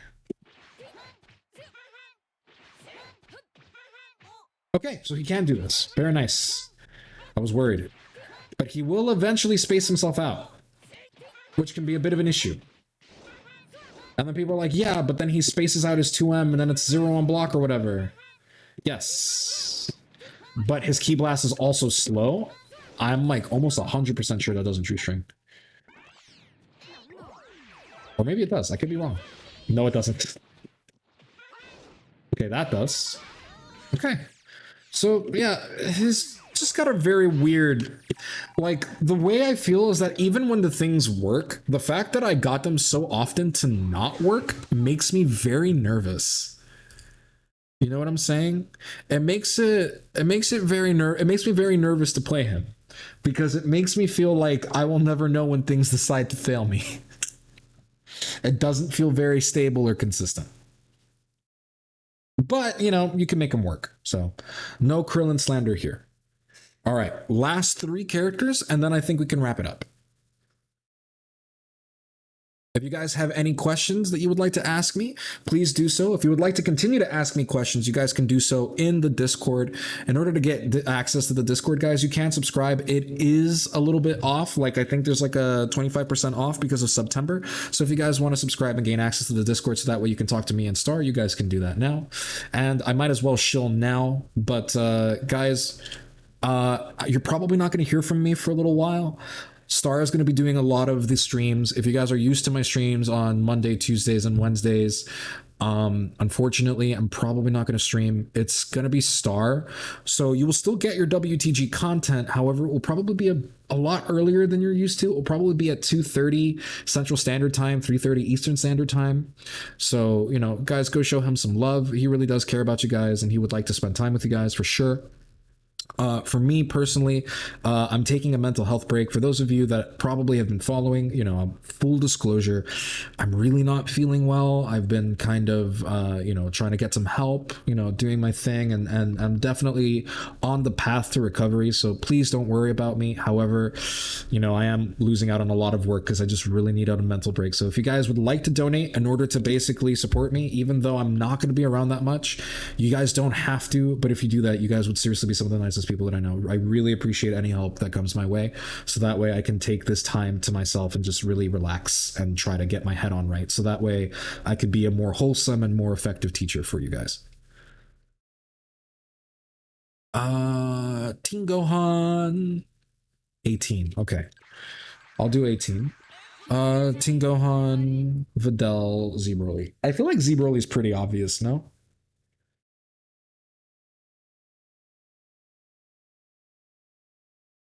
Is Z Broly not? I feel like Team Gohan and Videl are lesser known or lesser seen characters, so I guess I could do Z Broly or so. Thank you so much for the gift subs. I really appreciate it. Oh, hey, Divisor, I'm glad to see you here, man. How's it been? How have you been?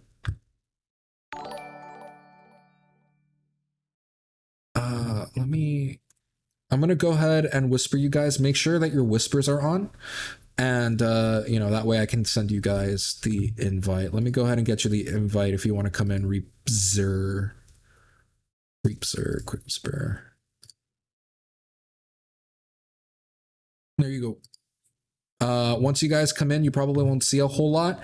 You guys will have to wait until you get the God of Destructions and training roll, but I'll make sure that I get that to you as soon as I can. Okay. I'll let you guys choose again. Where do we want to go? Do we want to stay on World Tournament? Like, where are we going?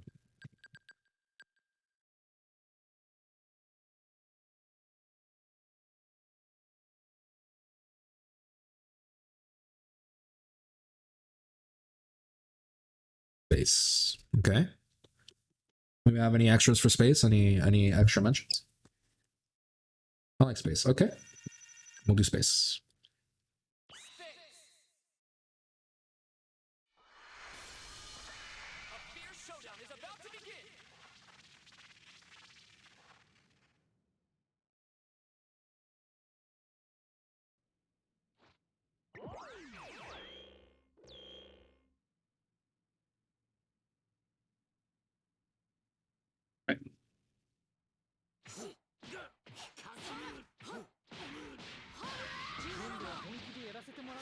I even remember her combos. It's been a while since I played her.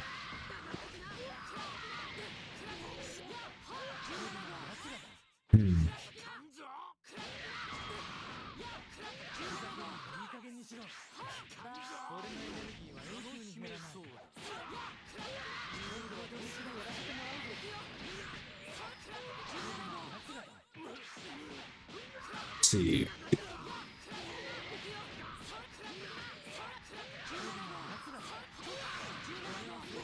Oh, cool. Finally. Got it consistent. All right. It's time for me to go back to 18. Yay. Anyway, so 18's Maai. 18 is a character that specializes in drawing attacks because she is a counter character. Basically, she retreats and then counters opponents in ways that she can. So she will control space with 17 in order to get in. If an opponent attacks her recklessly, she gets meter for it. This is very, very important. But more importantly, she's very good at controlling a long range.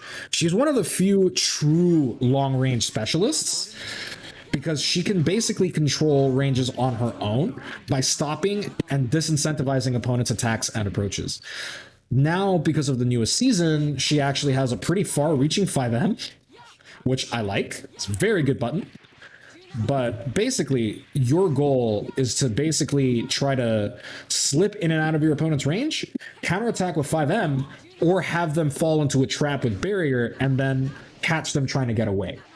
So basically, the way 18 strategy likes to work is, let's say somebody's chasing me, and then I call a bubble. If you're overzealous, you're probably going to touch the bubble, and I'm going to get a 5M starter.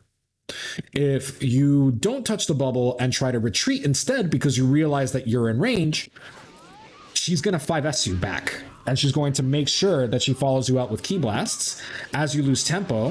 And then if she has a long range assist, she can call the long range assist and do this, or she can do this.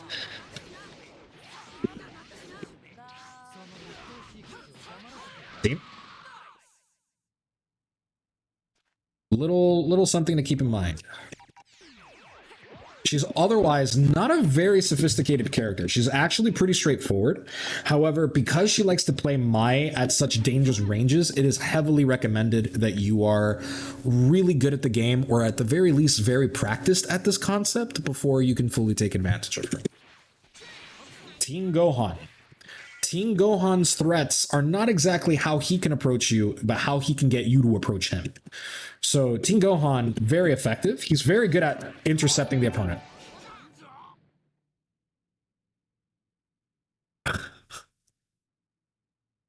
This goes towards the Maai fun for my second favorite teacher. My old biology teacher is unbeatable.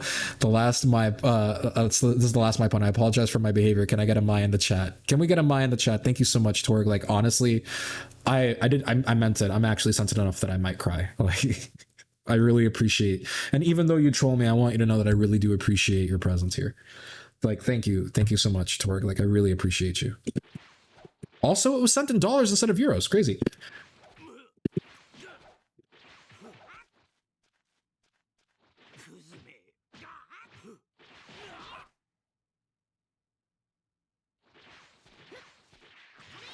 Oh my God, Torg. But anyway, sorry. So Teen Gohan is very different from adult Gohan. I would call this microzoning, where he takes his space, but if Z Broly wants to basically move forward, he's going to attack and prep. You know, attacking the dash, attacking the startup of a normal. He's looking to stuff people with his 5S and then get in himself with his lariat. So basically stop, attack. When he retreats, leaves them a bomb. He can also alter their there's a conversion fee? I have no idea. There shouldn't be. It just says dollars when normally I get the euro symbol. So he can also stall his momentum to a lesser extent than Adult Gohan. And he also attacks a very, very effective range. So if you're playing Team Gohan, your goal is to basically take your space, follow them, and then stop them from attacking you, and kind of just generally be annoying. And then once they get used to the Ki Blast and they pop into your range, you know, you start going for the 2Ms and the 5H.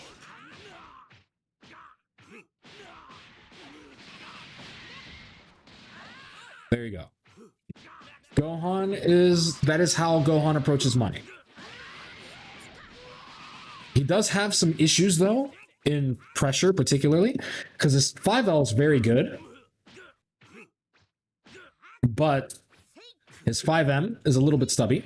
2M is really good. 5H is really good, but he also lacks a 5LL. And he lacks a 4L to compensate, which means that his light pressure is a little bit weaker than most, so keep that in mind. But yeah, this character, very, very fun. You should be 5S'ing a lot, and here's why. If this hits you, you're dead. So as Team Gohan, you should always be ready. Like right now, I'm doing this, and my finger is literally hovering. Like I'm literally buffering in the 5S, the 214, so that way this comes out as soon as I can. See? Like, unironically. If you guys can get the hang of buffering, very, very, very powerful. Yeah, basically. Like.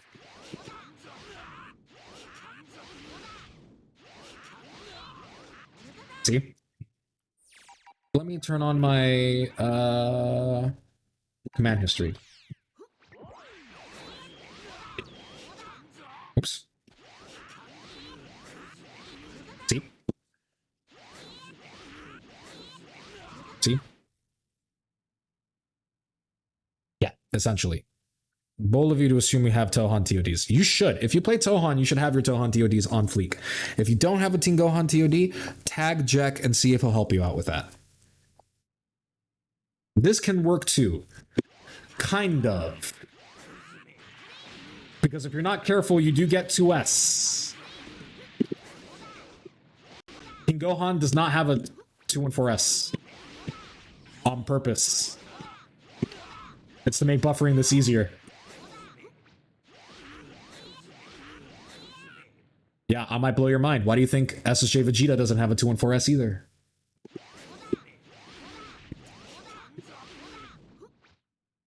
Crazy. I know, mind-blowing, right? But you didn't think about that.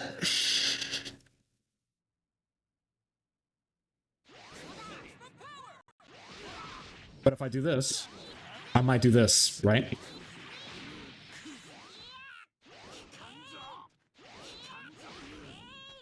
See? It doesn't get eaten. It's much easier to do this and much more stable.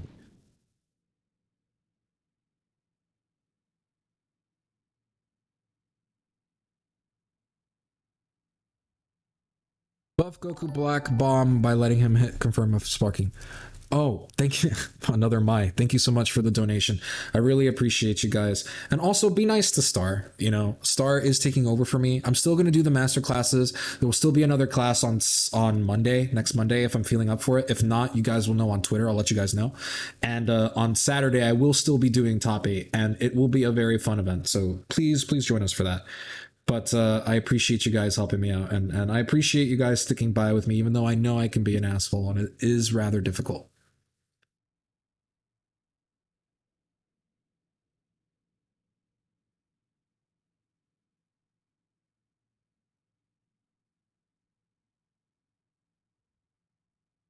So I appreciate you guys. I just want you to know that. Top 8 on Saturday. Top 8 is on Saturday. We've known for a month, guys. Come on. Don't do this to me.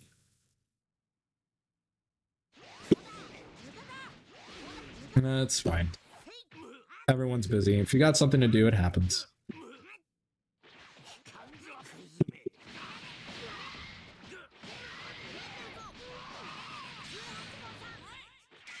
Starter day? Yes. Yes. Videl. Videl is LOL. Videl controls angles incredibly well. More importantly, she can actually control a straight down angle, which is an extremely rare angle. You make such an effort to help people. Can't really be mad at you for taking care of yourself sometimes. No promises about being nice to start. Okay, fair enough. Thank you so much. I really appreciate you. I really do. I'm not really sure what to call your name. Ninad? Kind of sounds like you just donated, so I'm not going to make that joke. But I don't know what to call you. I'm just going to call you Nines because I like Nier. Work really came out of the cut and Saturdays. Oh, thank you so much for the follow, King Lord Beerus. I'm sorry, for the raid, King Lord Beerus. I really appreciate you. Star's gonna hear a lot of fuck Videls, probably. Just do nines. Okay. Thank you, 9. I appreciate it. It's also a really good movie. I need to listen to Coheed and Cambria now. But yeah. So Videl controls an angle that very few characters can, which is directly on top of them. I think the only character off the top of my head that controls that angle from anywhere on the screen is Janemba. I can't think of another character. I mean, there might be one, but I think it's just Janemba. So this is pretty cool. Now, she does have some pretty big buttons. You know, she's got that. But here is a thing that a lot of people don't really... Here's the thing that a lot of people don't realize.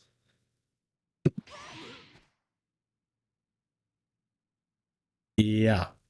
That is huge. And of course, if she calls an assist, it's basically a 50-50.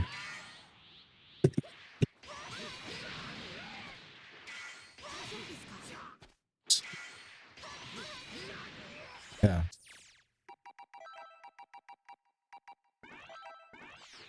You know?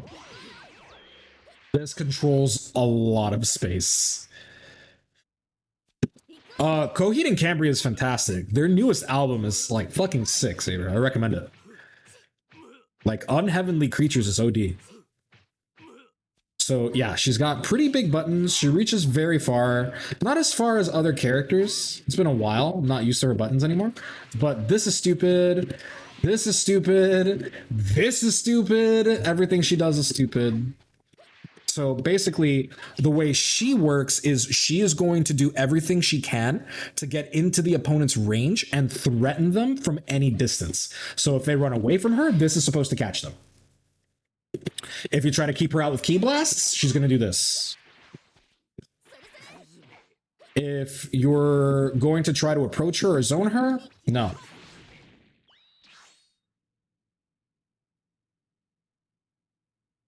She is very much a rushdown character in a similar vein to Blue Coop. And she is a character that specializes in controlling ranges. Her JM's also pretty massive, so keep that in mind. And she has fantastic pressure once she does get in. You know? Fantastic pressure. So be very, very, very, very, very careful when fighting a Videl. She has a lot of ways to control the range. Her 5S is basically Vegeta, but she does have a couple of ways to get in. So remember when Tabby asked me about how you get in with Videl, or how like Vanish factors into Maai? Well,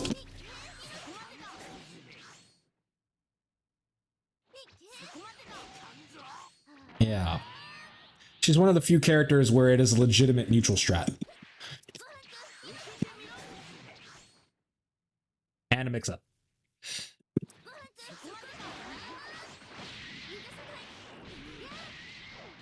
Yeah, fuck Videl.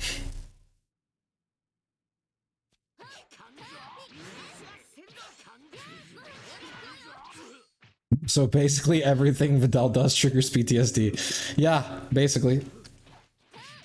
Please don't show the damage off her lariat. Okay. Actually, I don't know her combos anymore, but I will say this. She used to be able to get 4.4k if you got hit with the EX lariat.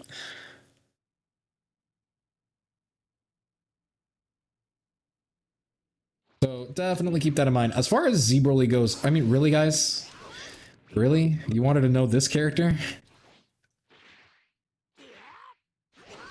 The character who has priority on everything? Character who has pain train?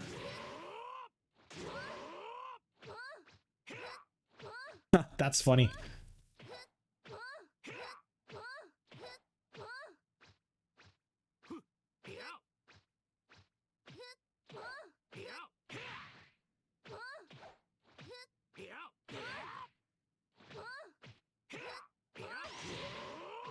Oh yeah, and just this.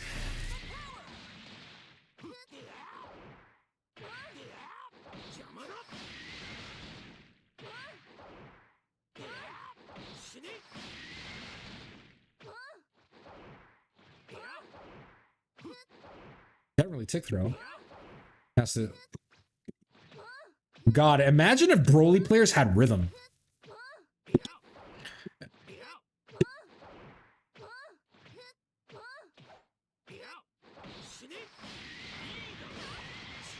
Imagine if they had rhythm.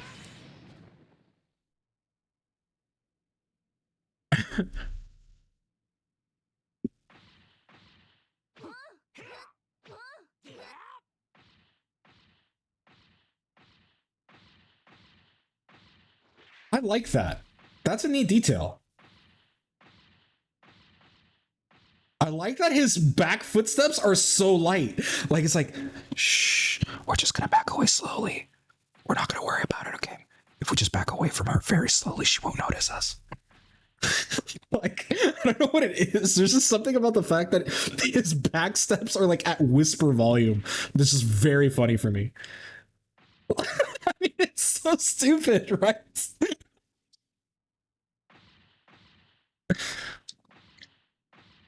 He has a cool walk cycle, though, I guess.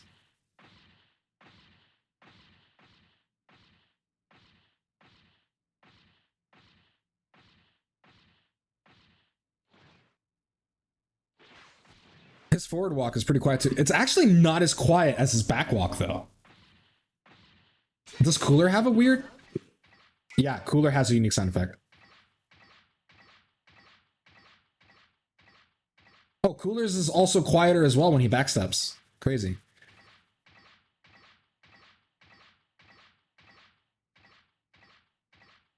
I'm glad.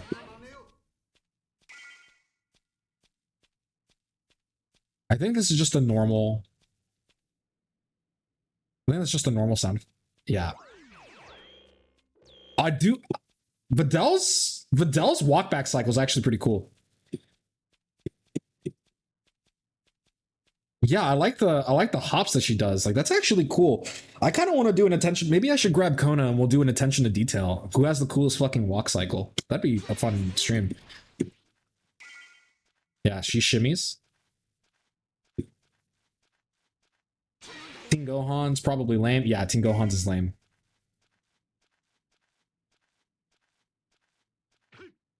Gotenks is top one. Yeah.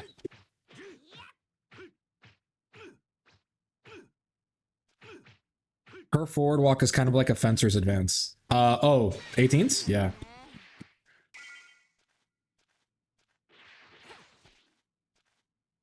King Gohan is fencing footwork, yeah.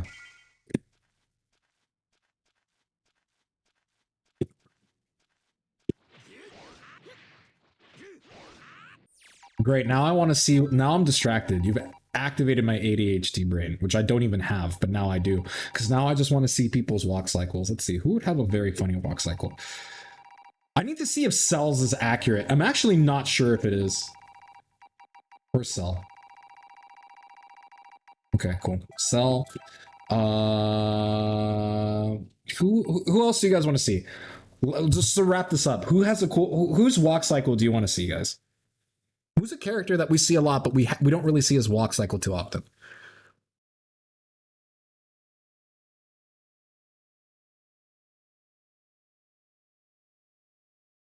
Frieza. Okay, I can do Frieza.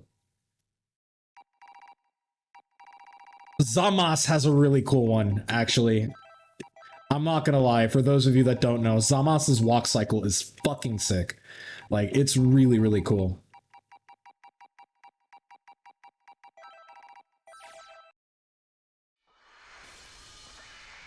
I'm not gonna lie, Frieza. I'm not gonna lie, Dimensional. Those look like Frieza's like. They look like. You know what they look like? They look like Lifesavers candies.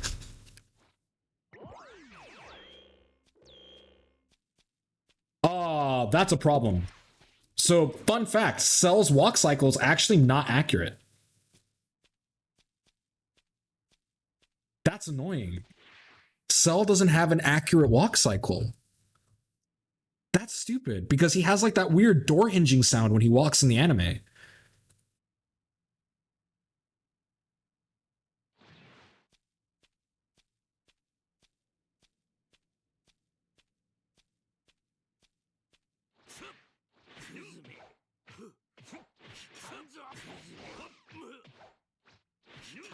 How come Broly gets cool walk cycle sounds, but he doesn't? The same sound as Broly? No. Broly's is slightly meatier. Like, and I think Cell's is slightly higher pitched.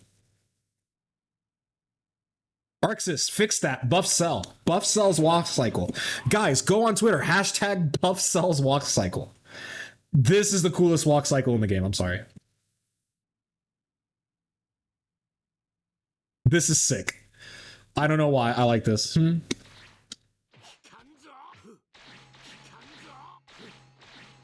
does have the coolest fucking hit sounds though. Is it really a walk cycle? I guess not, but walking is for fucking peasants. I'm a god. Leave me alone. Like he walks with his chest out. Look at this. Look how much energy he puts into this. Yes, you fool.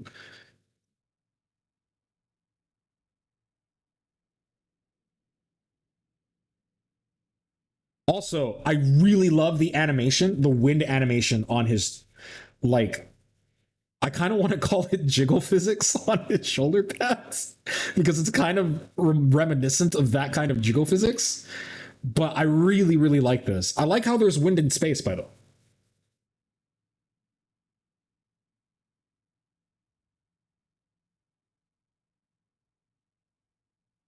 He walks like he's better than you for real. So that's his jiggle physics, yeah.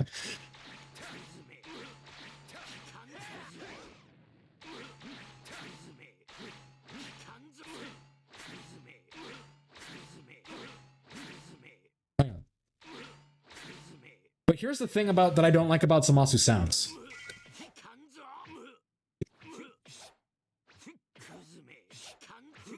Lights and mediums have different sounds. Like, you can actually hear the difference if I go to sound settings, reduce voice volume.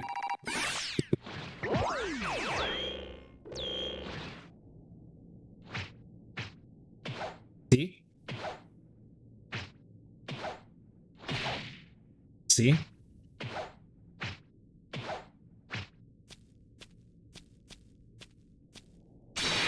Meanwhile, Zamas, it all sounds the same. So it can be a little bit tricky to hit confirm if you're doing it with your if you're doing it blindfolded.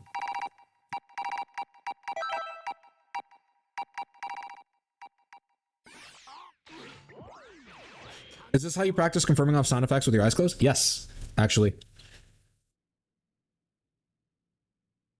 That would imply that the moon is a living entity. For someone, and the moon is whatever. They blew up the moon in the show, yet it's right there too. Yeah, that's true. That's true. That's true. Now, Frieza also doesn't have a fun walk cycle, even though Frieza also has a... Like, Frieza actually also has a sound with his footsteps, which sounds like Broly.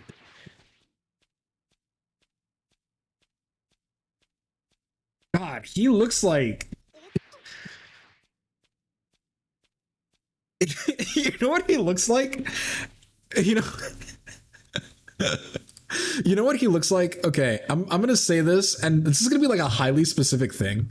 I don't expect anybody but me to really like care about this or whatever. But you know what it sounds like?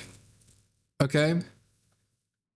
He walks like that dude in middle school that would walk up to a girl and be like, yo, where's my hug?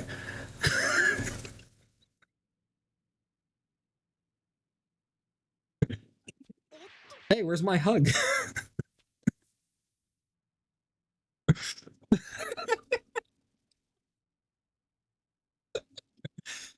Guys, am I accurate? Is it accurate or not?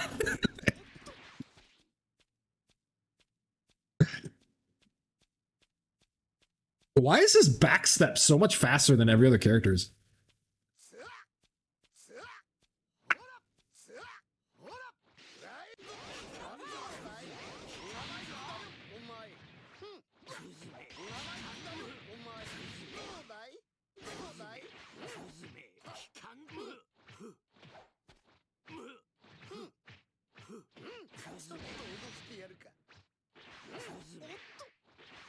Yeah, Torg is right. I agree. This is a very, very interesting walk cycle. Fuck it. I'm too interested. 3 more characters and then we can go. Who do you guys want? Who shall we investigate?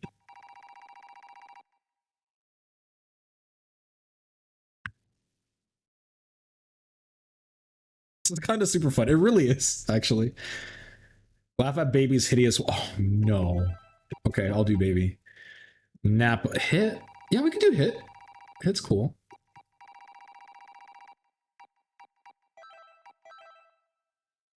Dude, Kefla. Nah, Kefla's is boring. I already did Coolers, Yuri. Android 21. I'm not doing Android 21.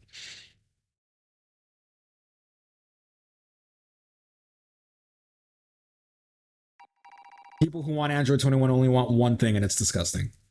Will the original mod VOD be uploaded on YouTube? I missed it. Yes, it will. Thank you for asking.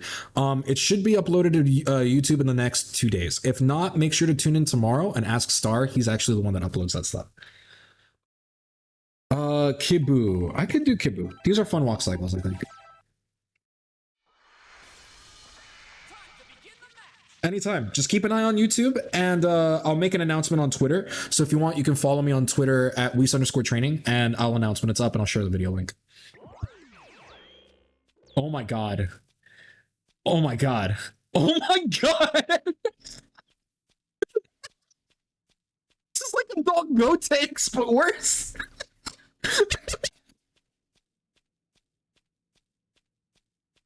This is good for my mental health. This is...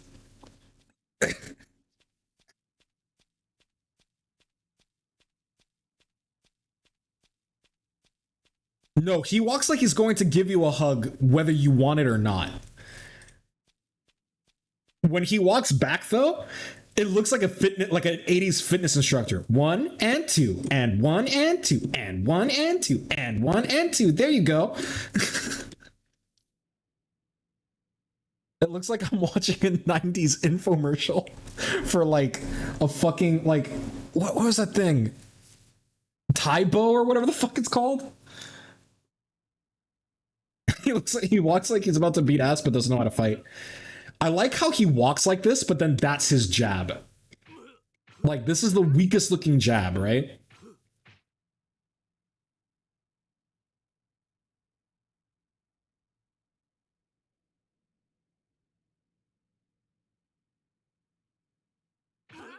This walk cycle.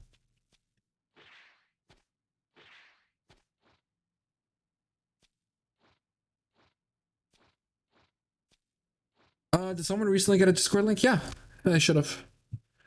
I did. I'm gonna go ahead and give him a God of Destruction training roll. Cool. There we go. That's -8 on block. -8 on block. Love tap. Yeah, fair enough. I like that.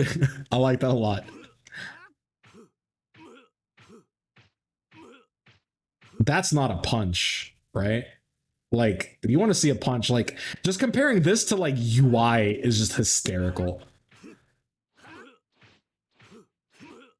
Why does he look like he's doing, like, an electric guitar slide when he does, like, his 2L?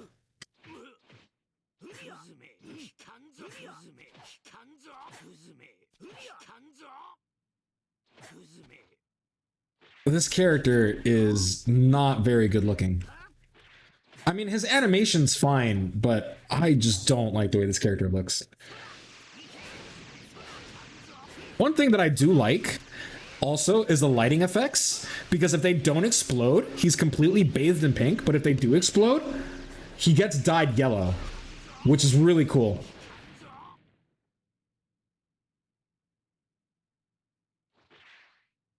Saber got the band sword now. Yes. Yep. The rock and roll club.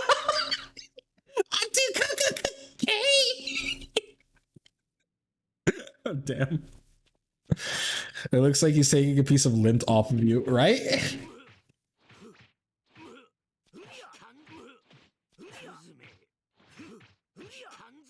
God, his 5LL is weak. His 5LL looks like it's what his jab should be. God, he actually just looks like he's doing like 90s aerobics. Do it with me now. 1, 2, 1, 2, 3, 4. 1, 2, 1, 2, 3, 4. There you go. You got into the rhythm. Walk back. Do this. I have a hard time engaging with Beerus. Any tips? I actually have a whole section that I did earlier today that was it was dedicated to Beerus. I would say Beerus is actually really difficult to do it with, but generally speaking, you want to control where your opponent's going to be, and then you basically want to attack while they don't have time to do anything, so that way you keep your attack safe. You want to engage with your orbs, make sure that your orbs are properly controlling your opponent, and then once they touch your orbs, you want to go for 5S, 2M, or 214H. Damn it, I missed the Beerus section. Yeah, well, this will be a VOD, so... And it will include the aerobics, because that's fun, you know? Maybe I'll have Star cut that, who knows? But it should be fun.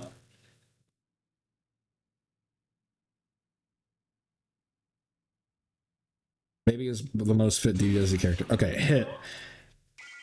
Hit has the coolest walk cycle, because the way he slowly puts his hands in his pockets actually pretty sick. He looks like he's about to, like... He looks like he's on business, you know?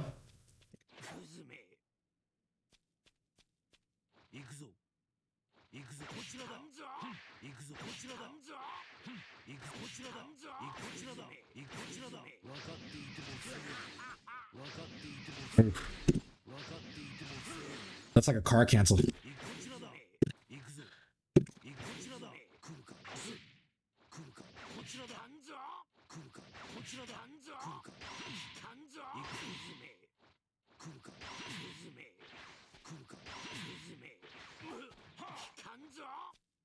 Hitwalker at your service. He looks like he's about to like punch you in the face. He looks like if you talk to him, he will beat the shit out of you. Agent 47 said, yeah, that's what I want in my manga. And then said, you know, Agent 47's kind of a dickhead. I wonder.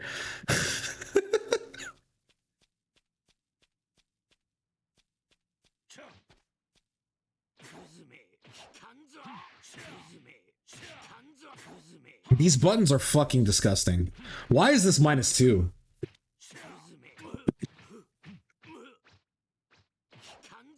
Yeah, I kind of like that he puts his hands in his pockets. It's actually a really cool walk cycle, I'm not gonna lie. And then Kid Buu probably has the coolest one. He walks like Gotenks where he's just like super smug. There was a lot of care that went into this game. And then I love this.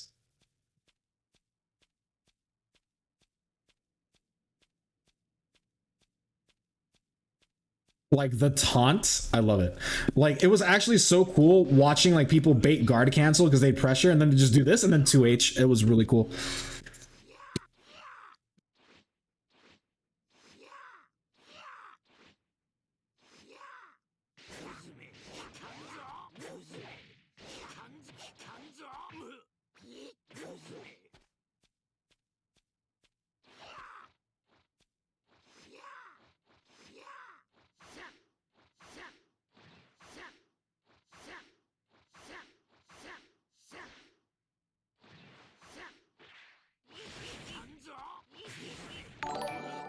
Mix.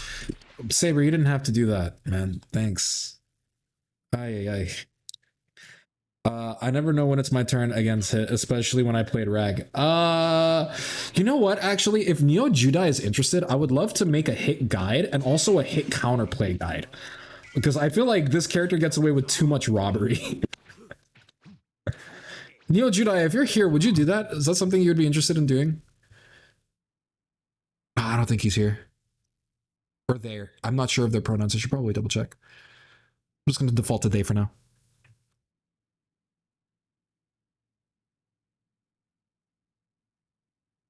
I think that would be pretty cool, right? But all right. I think that's enough for walk cycles, guys. Thank you guys so much for joining me. I really hope you enjoyed the masterclass and whatnot. If you guys missed any section of this, just keep an eye out. I'm going to have the VOD up by tomorrow, maybe later tonight, who knows. But if you guys just keep an eye out, you guys can fast forward anywhere you want. It will be on YouTube pretty soon, I'm sure. We do have a normal stream schedule. We're going to stream Monday, Tuesday, Wednesday. We may have a stream Thursday, so keep an eye out for that. I think Thursdays are going to open up a little bit for us, so definitely keep an eye out for that. And obviously come and check out Fighters Top 8. It all comes to a head. Thursday, we will be announcing Top 8. So it's going to be really, really, really exciting. So make sure to join us for that. We will post it on YouTube. Not YouTube, I'm sorry. We'll post it on Twitter as well. And then you guys can come watch and donate to the Matcherino and see what happens. But guys, thank you guys so much for joining me. I hope you all have a wonderful, wonderful rest of your evening. And I hope you guys... I hope to see you guys very, very, very soon. I'm going to go take my break now, but thank you. Bye, everyone.